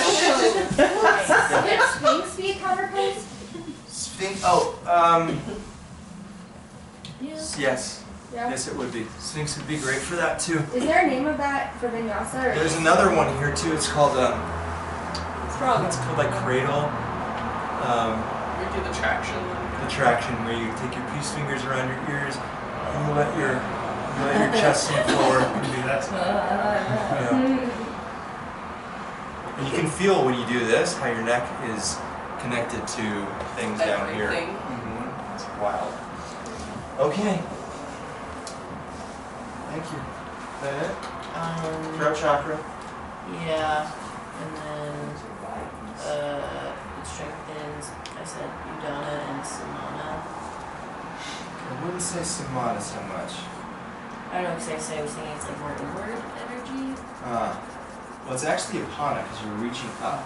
So you're pushing the prana up through the feet. See, and that's an interesting thought. Wait, and not Udana? Well, I would say it's prana and apana. It's prana and apana, primarily. Well, for handstand, what was Udana. Yeah, but that's still an inversion. Yeah, but it's different. It is definitely different energetically because Just you're because, like, pushing pushing the energy up. that way, whereas like you kind of roll into it and then lift up. Okay, that makes out of sense. That makes Okay. sense. And then, or just like the correct postures, just a lot of like the cat-cow kind of things, but then one of them that I was thinking was just like, you know, like the toe stand things that like just open like the back Oh, chain yeah. of the body, Uh-huh. just because it's like punching over, and it's, I definitely do pyramid and Janu Shirshasana. okay. You certainly couldn't teach a shoulder stand class without those two poses. Head to knee pose and, well, Janu Shirshasana is head to knee pose, but what you guys call head to knee pose. Dandayamana and Janu Shirshasana. Yes. Standing head to knee Yeah, pose. I had that in there. I had a bunch Cool. listed. All right, let's see if we can get the other two done here. Parivrita Ardha Chandrasana is all half moon. What do you want me to start with? Whatever you want to. Benefits. Benefits. Sure. Heart opening twist, balance, strengthens core and legs. The cues, I did like cues for adjustment, not cues for getting into it. Okay. I said Well, what pose would you get into it from, do you think? I would say airplane. Cool. Yeah. And With the then- block already. Easy. Like airplane, have the block in whatever arm is Good now. opposite of the standing leg. Yes. Drop that arm to the floor. If you can reach to the floor, go ahead and raise the top arm up. That's it. Pretty much it. Somebody want to show it? Vicky, you want to do it?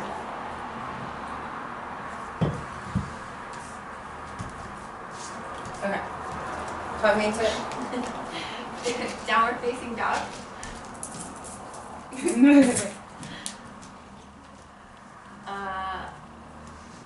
Walk your hands to your. Walk your feet to your hands for forward fold. Just a piece of popcorn Either fell way, out of yeah. here. Yes,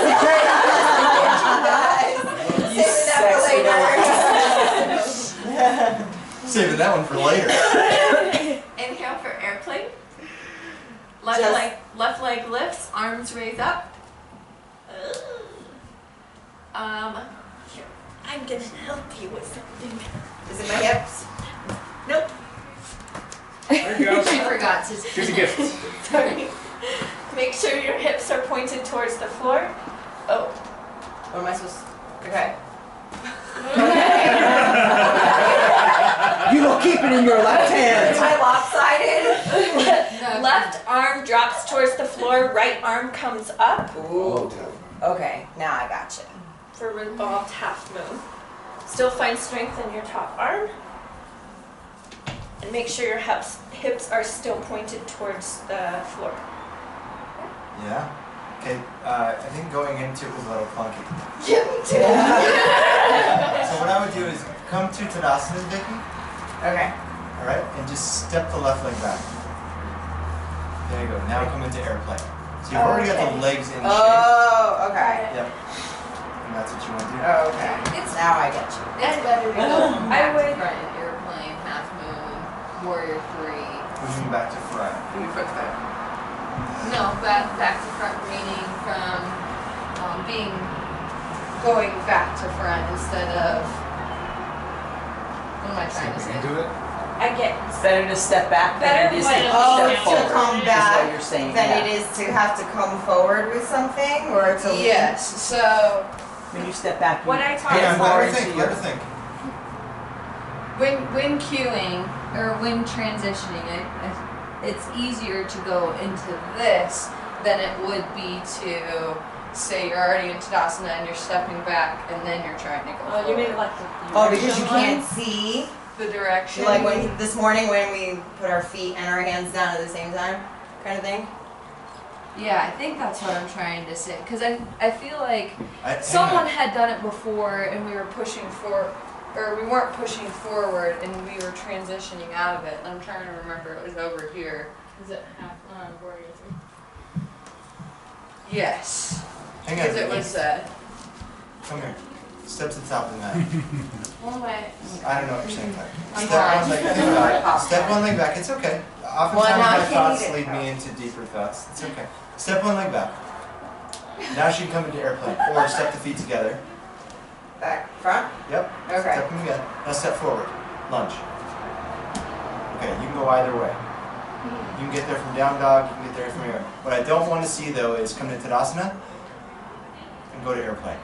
Okay, I think that's maybe that's Just lean forward, kind of thing. maybe that's what I'm Yeah, saying. Is you I have just to think have that that's lazy. you have to have sequencing. a step to move into it Yeah. instead of just following. Ooh, Don't fall off that window. It's the second time today. I'll move you over here. But yeah, so from Tadasana, kicking back is Yeah. not the best way, but to Right. step into it. So it's Or Tadasana, one-legged Tadasana, then back to sure. Yeah. Okay. That So I think the thinking with all of this sequencing in terms of getting into postures that take a certain je ne sais quoi, meaning like elegance or grace or poetry, is that if you go one-legged Tadasana back into it, that's creating a movement out of it, right? That's creating a dynamic counter movement into it. Or here, you're creating a dynamic movement into it, right? But here, you're just kind of like, you're not really, there's just not a poetry to it It's that I almost think. like cheating. Yeah. Yeah. It's like So taking the shortcut. I don't know. To me, part of the beauty of vinyasa is that you're moving the body in a beautiful way. Like, let's not forget that part of what yoga is like even when we take a breath, like let that breath be a beautiful breath. Let the mind focus on sacred objects. Sacred objects are beautiful. And ultimately, what do we want the mind to be? We want it to be a beautiful thing. We want it to be thinking beautiful thoughts. We want it to be able to produce beautiful things. So why wouldn't we cultivate even the simplest of movements in a beautiful way?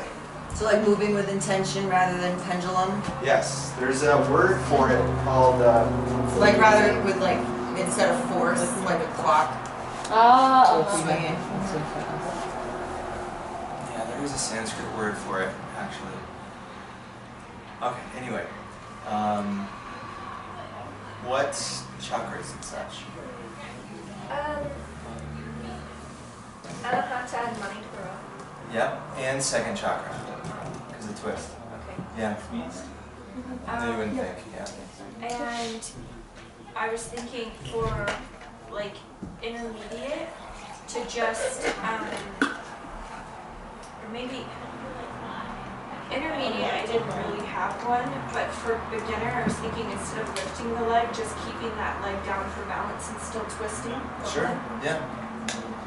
I mean, you could do it a number of ways. You could do it like, this. This could be a beginner. This could be beginner. Intermediate could be with the block, and advanced could be without the block. Okay. Advanced could also be reverse dancer-ish. Okay. But that gets into wonky territory because that's one step away from changing it altogether energetically. But modifications or anything else? I just was thinking with the block or on the knee. Okay. And I said samana and prana. Okay. Dhyana, because you're reaching in all different directions. Okay. Samana is usually like this.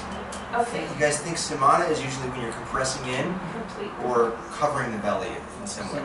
So twist, eagle, boat pose.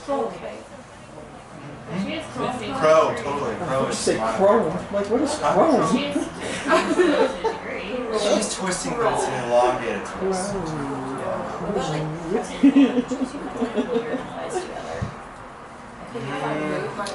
Not specifically Samana.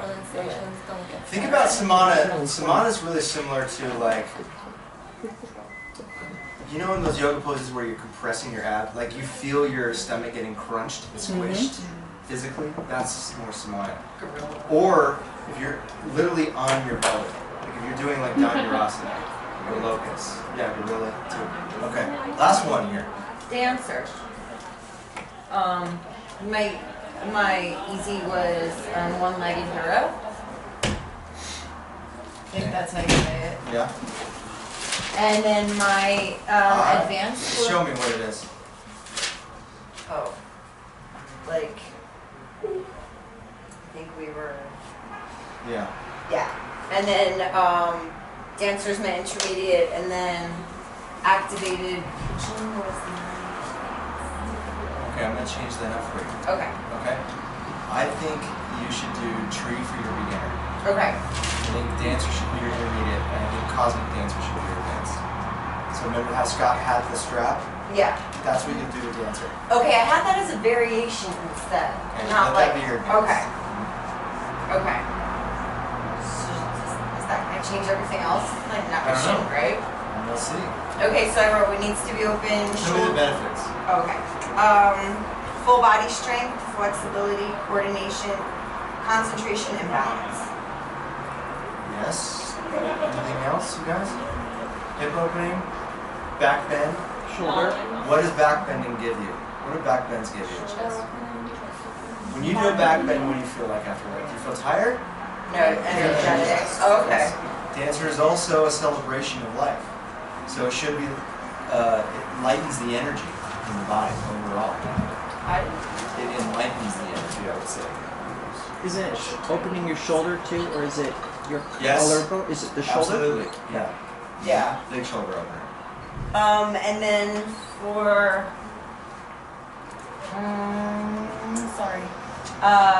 then, what needs to be open, I wrote shoulders, chest, hips, hip flexors, Yeah. and one for that. Yes. Yeah. So a lot for dancer. A lot for dancer. For prep postures, I put Anjaneyasana, Warrior 3, Locust Bow. Okay. Is that Bow right? dancer? Yeah. Okay. Doesn't work. I think. What's put bow? hero in there. Bow. Here, call me. Hero, yeah. Locust, but you grab. No, I know locust. Oh wait, And what? grabbing Bow your is locust, but you grab your feet. Oh, okay. Floor bow. Floor bow. Okay. Counter and neutralizing, I put Tadasana, Uttanasana, Paschimottanasana, Child's Pose, Supine Twist, Apanasana, Downward Dog. Yeah. I think the number one is just Tadasana, just letting people have a standing meditation after it. Okay. Especially if you do. And I love it when teachers do multiple sets of dancer. Yeah. Because just like I was teaching this week about learning to fail, and then people realize they have this whole other layer. Usually if you give somebody 2 sets, like in hot, you just find so much more. Like it'll be easier and then they feel like Not easier, but It's not easier, but they understand. They understand where they were. So the second set, I always use it as take it where you want to go with it. Yeah. It's your choice to go where you can just enjoy it, or you can go further. Yeah. So one time I adjusted for Suzanne, and she taught like a series, and like she would do like Warrior 1, and then it would end there, half series, and then she would do it again, and it'd be Warrior 1, and then Humble Warrior, and then half series, and then she would take it a posture further every time, and I think the end goal was Warrior 3. So can I do something like that with Tree Dancer and then Cosmic Dancer? Yeah. Actually, yeah. You totally could. So what I would say is teach a normal vinyasa class, adding on things that are going to open the hip and the back and the shoulder. So like 4-legged figure 4. 4-legged figure. No, I'm sorry. No. No. Figure 4 is not the right. That's hip what I associate opener. with tree. Yeah. Yeah. Don't worry about the tree. Don't prep for tree. Okay. Tree will be worked out by Warrior 2. Okay. Warrior 2 will take care of that. I would say just make sure that there's a crescent lunge in your Sun B. Okay. And maybe even a little bit of Exalted Warrior. Okay. Exalted Warrior is going to open up the back and the shoulder for what you need for Dancer.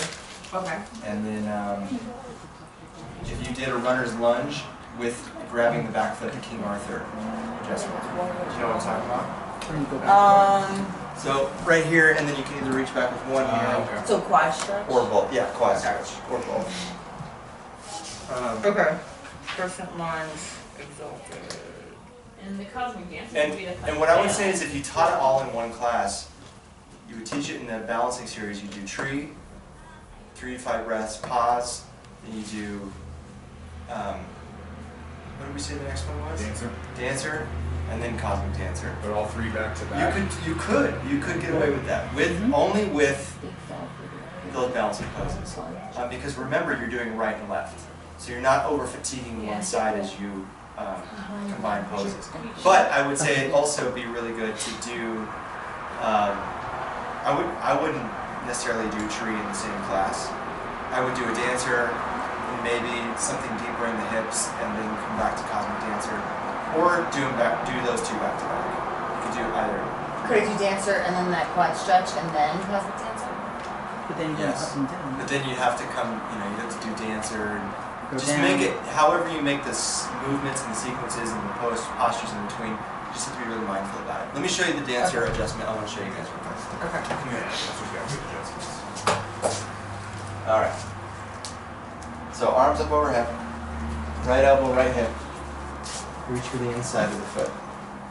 So you already did it wrong. She closed it, yeah, she rotated What? first. Elbow. Let go of your foot.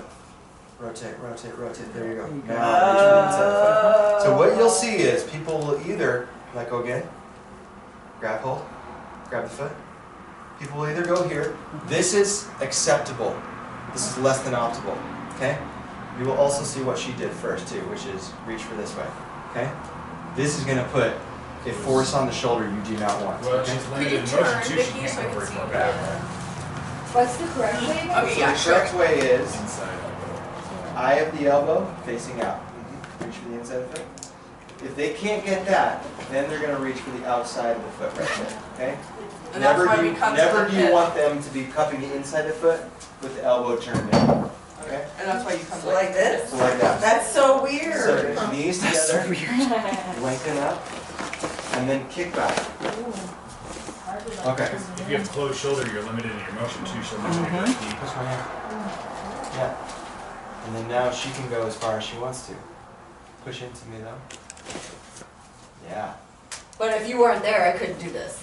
Exactly. Oh. That's Oh, an That's adjustment. I love that. That's so Like I- good. Yeah. It gives I could people never such do that. strength when you Hang on, sit one there more. and hold their Can we do arm the other up. side? Yeah, but I'm gonna do the other different adjustment. Okay. Okay? So left arm up. Wait, this Yep, one, right? There you go. Yep. Reach for the inside of the foot. There you Did I go. do it right? Line the knees up.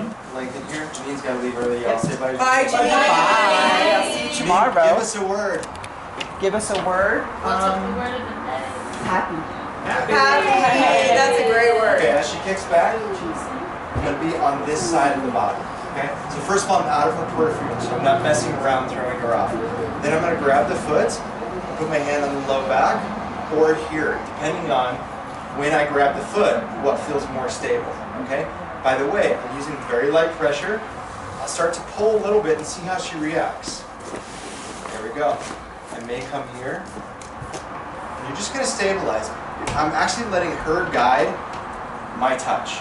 I'm using the same pressure, but wherever she moves, I just stay with her. I move with her. And if she goes a little bit out of range, I just bring her back into where that I feel like that center point is. But it's a conversation. I'm not holding her or forcing her any way that her body isn't wanting to be in a state of balance at. If that makes sense. Okay? So slowly come out of that. There's a third one we do in hot. Where you hold up like that. Where you like literally open their chest by lifting their arm Your and their leg. leg just Yeah. ever so slightly. You lift them both at the same time. I don't teach that one because I don't like that one. Yeah. But do you guys, why don't you practice the adjustment real quick on each other? And then we'll wrap it up. Would you like to be dancer or adjusting? I wish I could do the headstand adjustment. So what? Roll for yourself. That's not an okay. You want to do that? Feet together, arms up high. I can Drop your right elbow down, facing up. Reach down and grab the inside of the ankle. Right, grab your actually. You want to adjust my handstand? You're more stable right there. Headstand. Oh, we'll get to. We'll have to do headstand. We'll have Turn to. your palms facing the Yeah. Claire. Exhale, kick. Okay. Kicking off Can you just see me first? Keep length here and kick back further. Which way do you want? Which one do you want to do? Find a non-moving object. Push into my hand. So right Bring arm, your knees left kind of together and kick a little bit more. Left. Give me some pressure here. Yeah, no. Yeah, Left arm there is you up, right go. elbow. It almost right hip. Yeah. Grab your Sorry, I didn't actually practice it, but it felt like you were going You're in for it. socks. This That's one comes right. up. Yeah. Kick, yeah, kicking is getting Right elbow comes to right hip. So doing the opposite. Oh, okay.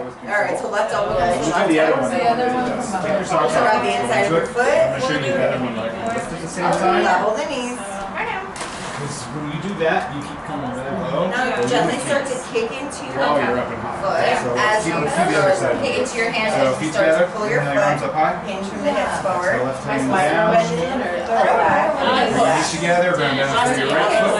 Okay, though, like leg Grab wide. your ankle again. Hey, from that side. We get more stability. Yeah, Inhale, lengthen. Exhale, kick. Okay, that's what I done. What was the second adjustment? Right there. Look at Scott. So turn your palm facing that way. Inhale, lengthen through that arm and kick a little bit higher. Oh no, that's not the one I want to teach you. So which one? You're talking about the one in the hand, right? This is the one you want to see? I think so. Where it's got the ankles. Yep. Inhale, lengthen, exhale, kick. okay. There you go. Inhale, lengthen, exhale, kick a little bit higher. That hand can be either there or on the low back. Yeah. There's your stability, feel good? Okay, so hold this for a second, I'm going to come by and do the Nope. Reach inhale, around the lengthen, front. exhale, kick. Lift it ever so slightly higher. How's that feel? Bring your hand here. See, I'm increasing sensation in both parts at the same time, but it's also you're less stable as a person. So if I wasn't here, you wouldn't be able to find it. So I'm going to lift a little bit higher. I don't know. You can help somebody find their edge. All right, you guys. So nice and slow. That's why he doesn't like That's that. also not fair, though, Because you're because crazy unstable. That's somebody you there. have to hold. Easy 20. That's why when we do that hot, we'll do that for the second round. Like if I know somebody likes that adjustment, I'll come around for the second round. So very good. All right, let's sort it out. Find it. Find it in Roll, yes, to here. Let me ask you though, what was your? Let's sit down. Let's start going. What was your takeaway from today? I love to see. I wish we had more of this. Like this day, like I really like this. It's hands-on, moving. Like I get so It's much a lot out of this every it. time. It's really good, beneficial for especially those of us that are currently teaching. Yeah, It just gives us a lot of extra tools in our toolbox right now because there's certain cues that like we might have missed in 200 hour that are really detrimental, and hey, that just one little extra thing just changes everything. But remember that all of these things that I taught you are all available to you when you take senior teachers' classes. They're teaching these things. It's just a matter of you keying in on them and saying, Well, I'm not I'm gonna denying do that, this. but I learned tons from taking those classes. Yeah. I'm just saying it's really cool to bring To like workshop Yeah. it and take it like this, yeah. I feel like my brain's not nearly as mushy as it usually is. Yeah. Today? Yeah. Because we're not just reading like the whole day. You know what I mean? Like it's refreshing to be like hands-on. Yeah. You know? The movement helped a lot. Yeah, and touching. Yeah, because I'm not nearly like I'm not ready to pass out. Right? You know? You're like, I go bed. Bye. Sleep in my car in the parking lot before I drive. Yeah. You can't drive yet. You get here, knock on the window. Vicky, she's like, oh, I got to drive home. No, it's Sunday morning. It's here already. It's Knock on my window. Alright. Anybody else take away? I really like how different posture has a different types of adjustment, like the preparation and the mind setup, and what else was there? Yeah, that kind of blew my mind. Yeah, Birds of Paradise, the focus is going to be on where you put it. Handstand, it's going to be how you teach it. Yeah. Wheel, a lot of it's going to be on preparation. Dancer pose, it's going to be about what you want out of it. Do you want it to be strength, flexible, Balance, yeah. That one was something that I took away from Evil. The difference of cueing it into it is your object of what you're trying to do for that class, maybe, or maybe it's your theme, or just for that place too. Yeah, you have so much more power than you realize. And you affect the student so much more by the way you create context around it. I think I'm more nervous as someone who hasn't taught at all, really, is seeing the big picture though. I'm getting all of these little things, but being able to see the big picture and not zone in on that one, toe that's not turned in the right way or turned out the right way, and being able to see the big picture. So that'll be interesting, at least for my Are you feeling like you're seeing that, or you're worried about being able to see it? I think I'm worried about seeing it, but I know that'll change once I actually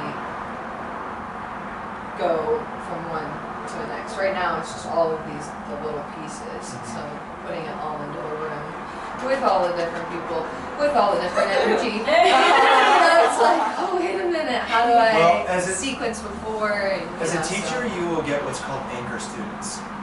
That's what I call them. They're students who are there that practice in a way that they will be your gauge of how the teaching is going. So they're advanced enough in their practice to where they can do the things you're asking, but they're also not just focused on like taking everything to the edge. Like they're the students in practice who are like, you're watching them to say, okay, is the proper amount of sthira and sukham happening? Energetically, do they look balanced out by this point? Or if not, what do I need to do as I teach? This is how I sequence. I cue in on my anchor students, my more advanced practitioners, the ones who aren't there to just like, I'm just here to give a butt kicked, man, because if I just focus on them, it's just going to be a butt kicking class, right? I focus on the people who are there to get sattvic to mind, right? Do you remember sattvic? Like, that's the purpose of, ultimately, here's the big secret, the royal secret. Purpose of every yoga class, proper yoga class, is to create a sattvic effect, right? So if you get these students who you know well enough to know, okay, well halfway through this is how they look, this is how they're responding to the postures, this is how they're responding to what I'm saying. They're not doing well, you need to change the plan. If they're doing good, then you know you're hitting close to your mark.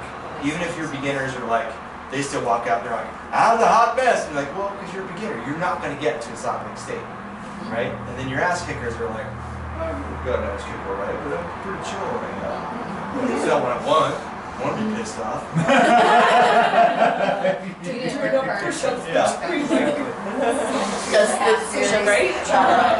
don't feel like I'm. Okay, what else? Anything else? I just love sutras. Yes. The first month I was like, just. Struggling? I was, big time. But this one I was like, there's so much meat in here and just so much that I was taking away. I think it's just the difference of where I was a few months ago to where I am now. It's like I was feeding off of every word in the book. Yeah. So I felt like it was talking to me this time. yeah, I needed it. I like the content of what we talk about, but I've always like had like just trouble reading in general, so like I never get anything out of like just trying to read a book, like especially something like I mean like I can read, but I just like it just never like it was never it's just words on a page, like I don't know, but I don't know. I mean I like talking about the stuff, but like I'll try to like read and then I'll just get so distracted. Okay, where are you going? We're about to end. 2 minutes. 2 minutes. You gotta go? Okay, very good. She's like, oh, really? She's like walking in and out like. I like She's to like- not read her. She's like, I'm it's too like, late. she I cried. just peed. Well, hang on. There's two things I just want to remark on. Is one is that the sutras are a good way for people when the yoga, the poses aren't enough anymore. And that's what you have to understand as a teacher is that it's your job essentially to find ways to fill the gaps for your students during the class to support the postures around the philosophy. So you're not just teaching a back bend, you're teaching a heart opener so that they can start to remove the afflictions, so they can start to, you know what I'm saying? And then with you, what I would say is I was very similar to you at a time until I realized what I'm reading. The purpose of it is to teach it. And so what it took for me was to have to read it 2 times, oftentimes. Yeah. Read it one time just to understand the big picture, and then the second time I really go in there with a fine-tooth comb and be like, okay, I understand how this concept can actually relate to somebody on that. Yeah, I like just talk about it like in the group, and then I feel like afterwards, like to be able to like, go back and like read it. It's like I just like Good. Reviewing just, it for people words like just you. like go in one ear out the other. Like if I'm just trying to read something, so I don't know what's going on, and I don't really care. And then, but like after hearing it, then I can kind of go back if I have like a bigger picture. But I think I remember like in the 200, it stressed me out so much. Also, I just wasn't in a good mindset at all. I feel like for most of the 200, but like it stressed me out so much. Like whenever we had to like read books, because like it just didn't. I don't know where. Well, let me remind you all that when you do the homework, such as last month, detachment, yama, niyama, the real purpose of that is not just to gauge where you're at and how you're growing and you're developing, but the purpose of being able to write about it, and then when we come in and talk about it, is preparing you to be able to theme your class. That's the purpose of it, is to be able to talk about how you're using yoga in your life in a way that is honest enough and introspective enough to where you can share the results in a way that other people are going to benefit from it. You can instruct from that experiment. So, yeah, that's what's up. All right, Word? Can I just say something? Sometimes it helps me if I write it down. It helps me a lot. That's why I take so many notes on books, because like it doesn't sit with me. I highlight and rewrite the entire thing if I need to know it. Yeah, I'm just really, really Just challenged paint when it. it comes Paint to like, it. yeah, because I can see it something if I'm like once I like am understanding it, but then it's just words on page. It doesn't mean anything for me until I like understand. It wasn't until I was an adult I found out I was dyslexic too. So sometimes just reading in general, like that, I have the same. Yeah, and I'm like learning to not be so hard on myself about it, because like I used to be really hard on myself, and that just made it worse. But now I'm like, okay, it'd be like that. Well, sometimes. hang on, because you didn't get a chance to, you 3 right there. Your takeaways from the day. Did you want to say anything, Michael? I was strong in my practice, a lot stronger than I thought. Like doing wheel, that was alright, a little weak there. But I never thought I could do Birds of Paradise, man. I was like, what is that? And I looked it up when I got home last month. I was like, no way. And the fact that I did it. You did it. Yeah. Jordan? I don't know if I know what to say. Okay. Honestly, yeah, my brain's really dead after. Yeah. Did you like the sadhana, the sutras, or the workshop the best? Just tell me that. The sutras. Okay. Hi? I'm overwhelmed, to be honest. The workshop today helped a lot. It really did. I don't get a lot of experience cueing a lot of these poses, actually. For some of them, it's like my first time, so I was taking a lot of notes today. But it's a little intimidating, a little overwhelming, not gonna lie. But I'm working through it. Yeah, and there's time built into practice, and this is the safest place to practice. So next month we're going to get a lot more of you guys doing the work and me just kind of letting you do it. Today was me just sharing kind of, the things I've learned over the years as a teacher. So I know it's like 15 years of. Yeah, actually, And remember, if you want help practice cueing this kind of stuff, let us know. Like, But let us know. Make a weird comment? Yeah, it's not a weird comment, but I just always feel awkward putting it into it. I feel like we would benefit from more like time to like, I don't want to call them tangents, but I feel like they're very like helpful. And like when we were talking about the sutras and people have these like relatable stories, like there's so many things I wanted to share, but I'm like, oh crap, we're out of time. And so I feel like having that extra time too, like, I don't know, it helps grasp it and it helps like really like digest the information, if that makes sense. Yeah. So, For what it's worth. I don't know. so did we have some of that or not enough? Not enough. Like, Yeah. like Amber kept saying, like, we're 20 minutes behind, we're 20 minutes behind, and I was just like, I don't even want to ask this question because I don't want to, like, detour if we're, like, you know? Well, I don't and know. it'll balance out. Yeah. This Or even program just is. like Vicky asked a question today and you were like, ask me next month. Like, I'm totally going to forget, and I thought that was so, like, It doesn't matter. You know what I mean? It will come up regardless if she remembers or not. Yeah. Because it's part of the curriculum. Okay. That's one of the things you gotta trust that we've done this. Yeah. We've done this. I think breakfast helped big time. Just gonna put it out there into the world. If you guys want to start meeting at 6, I'm down. I will not. Start that.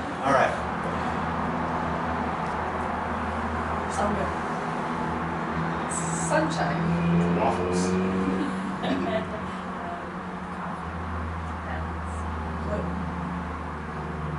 Free. Party. Woohoo. Gratitude.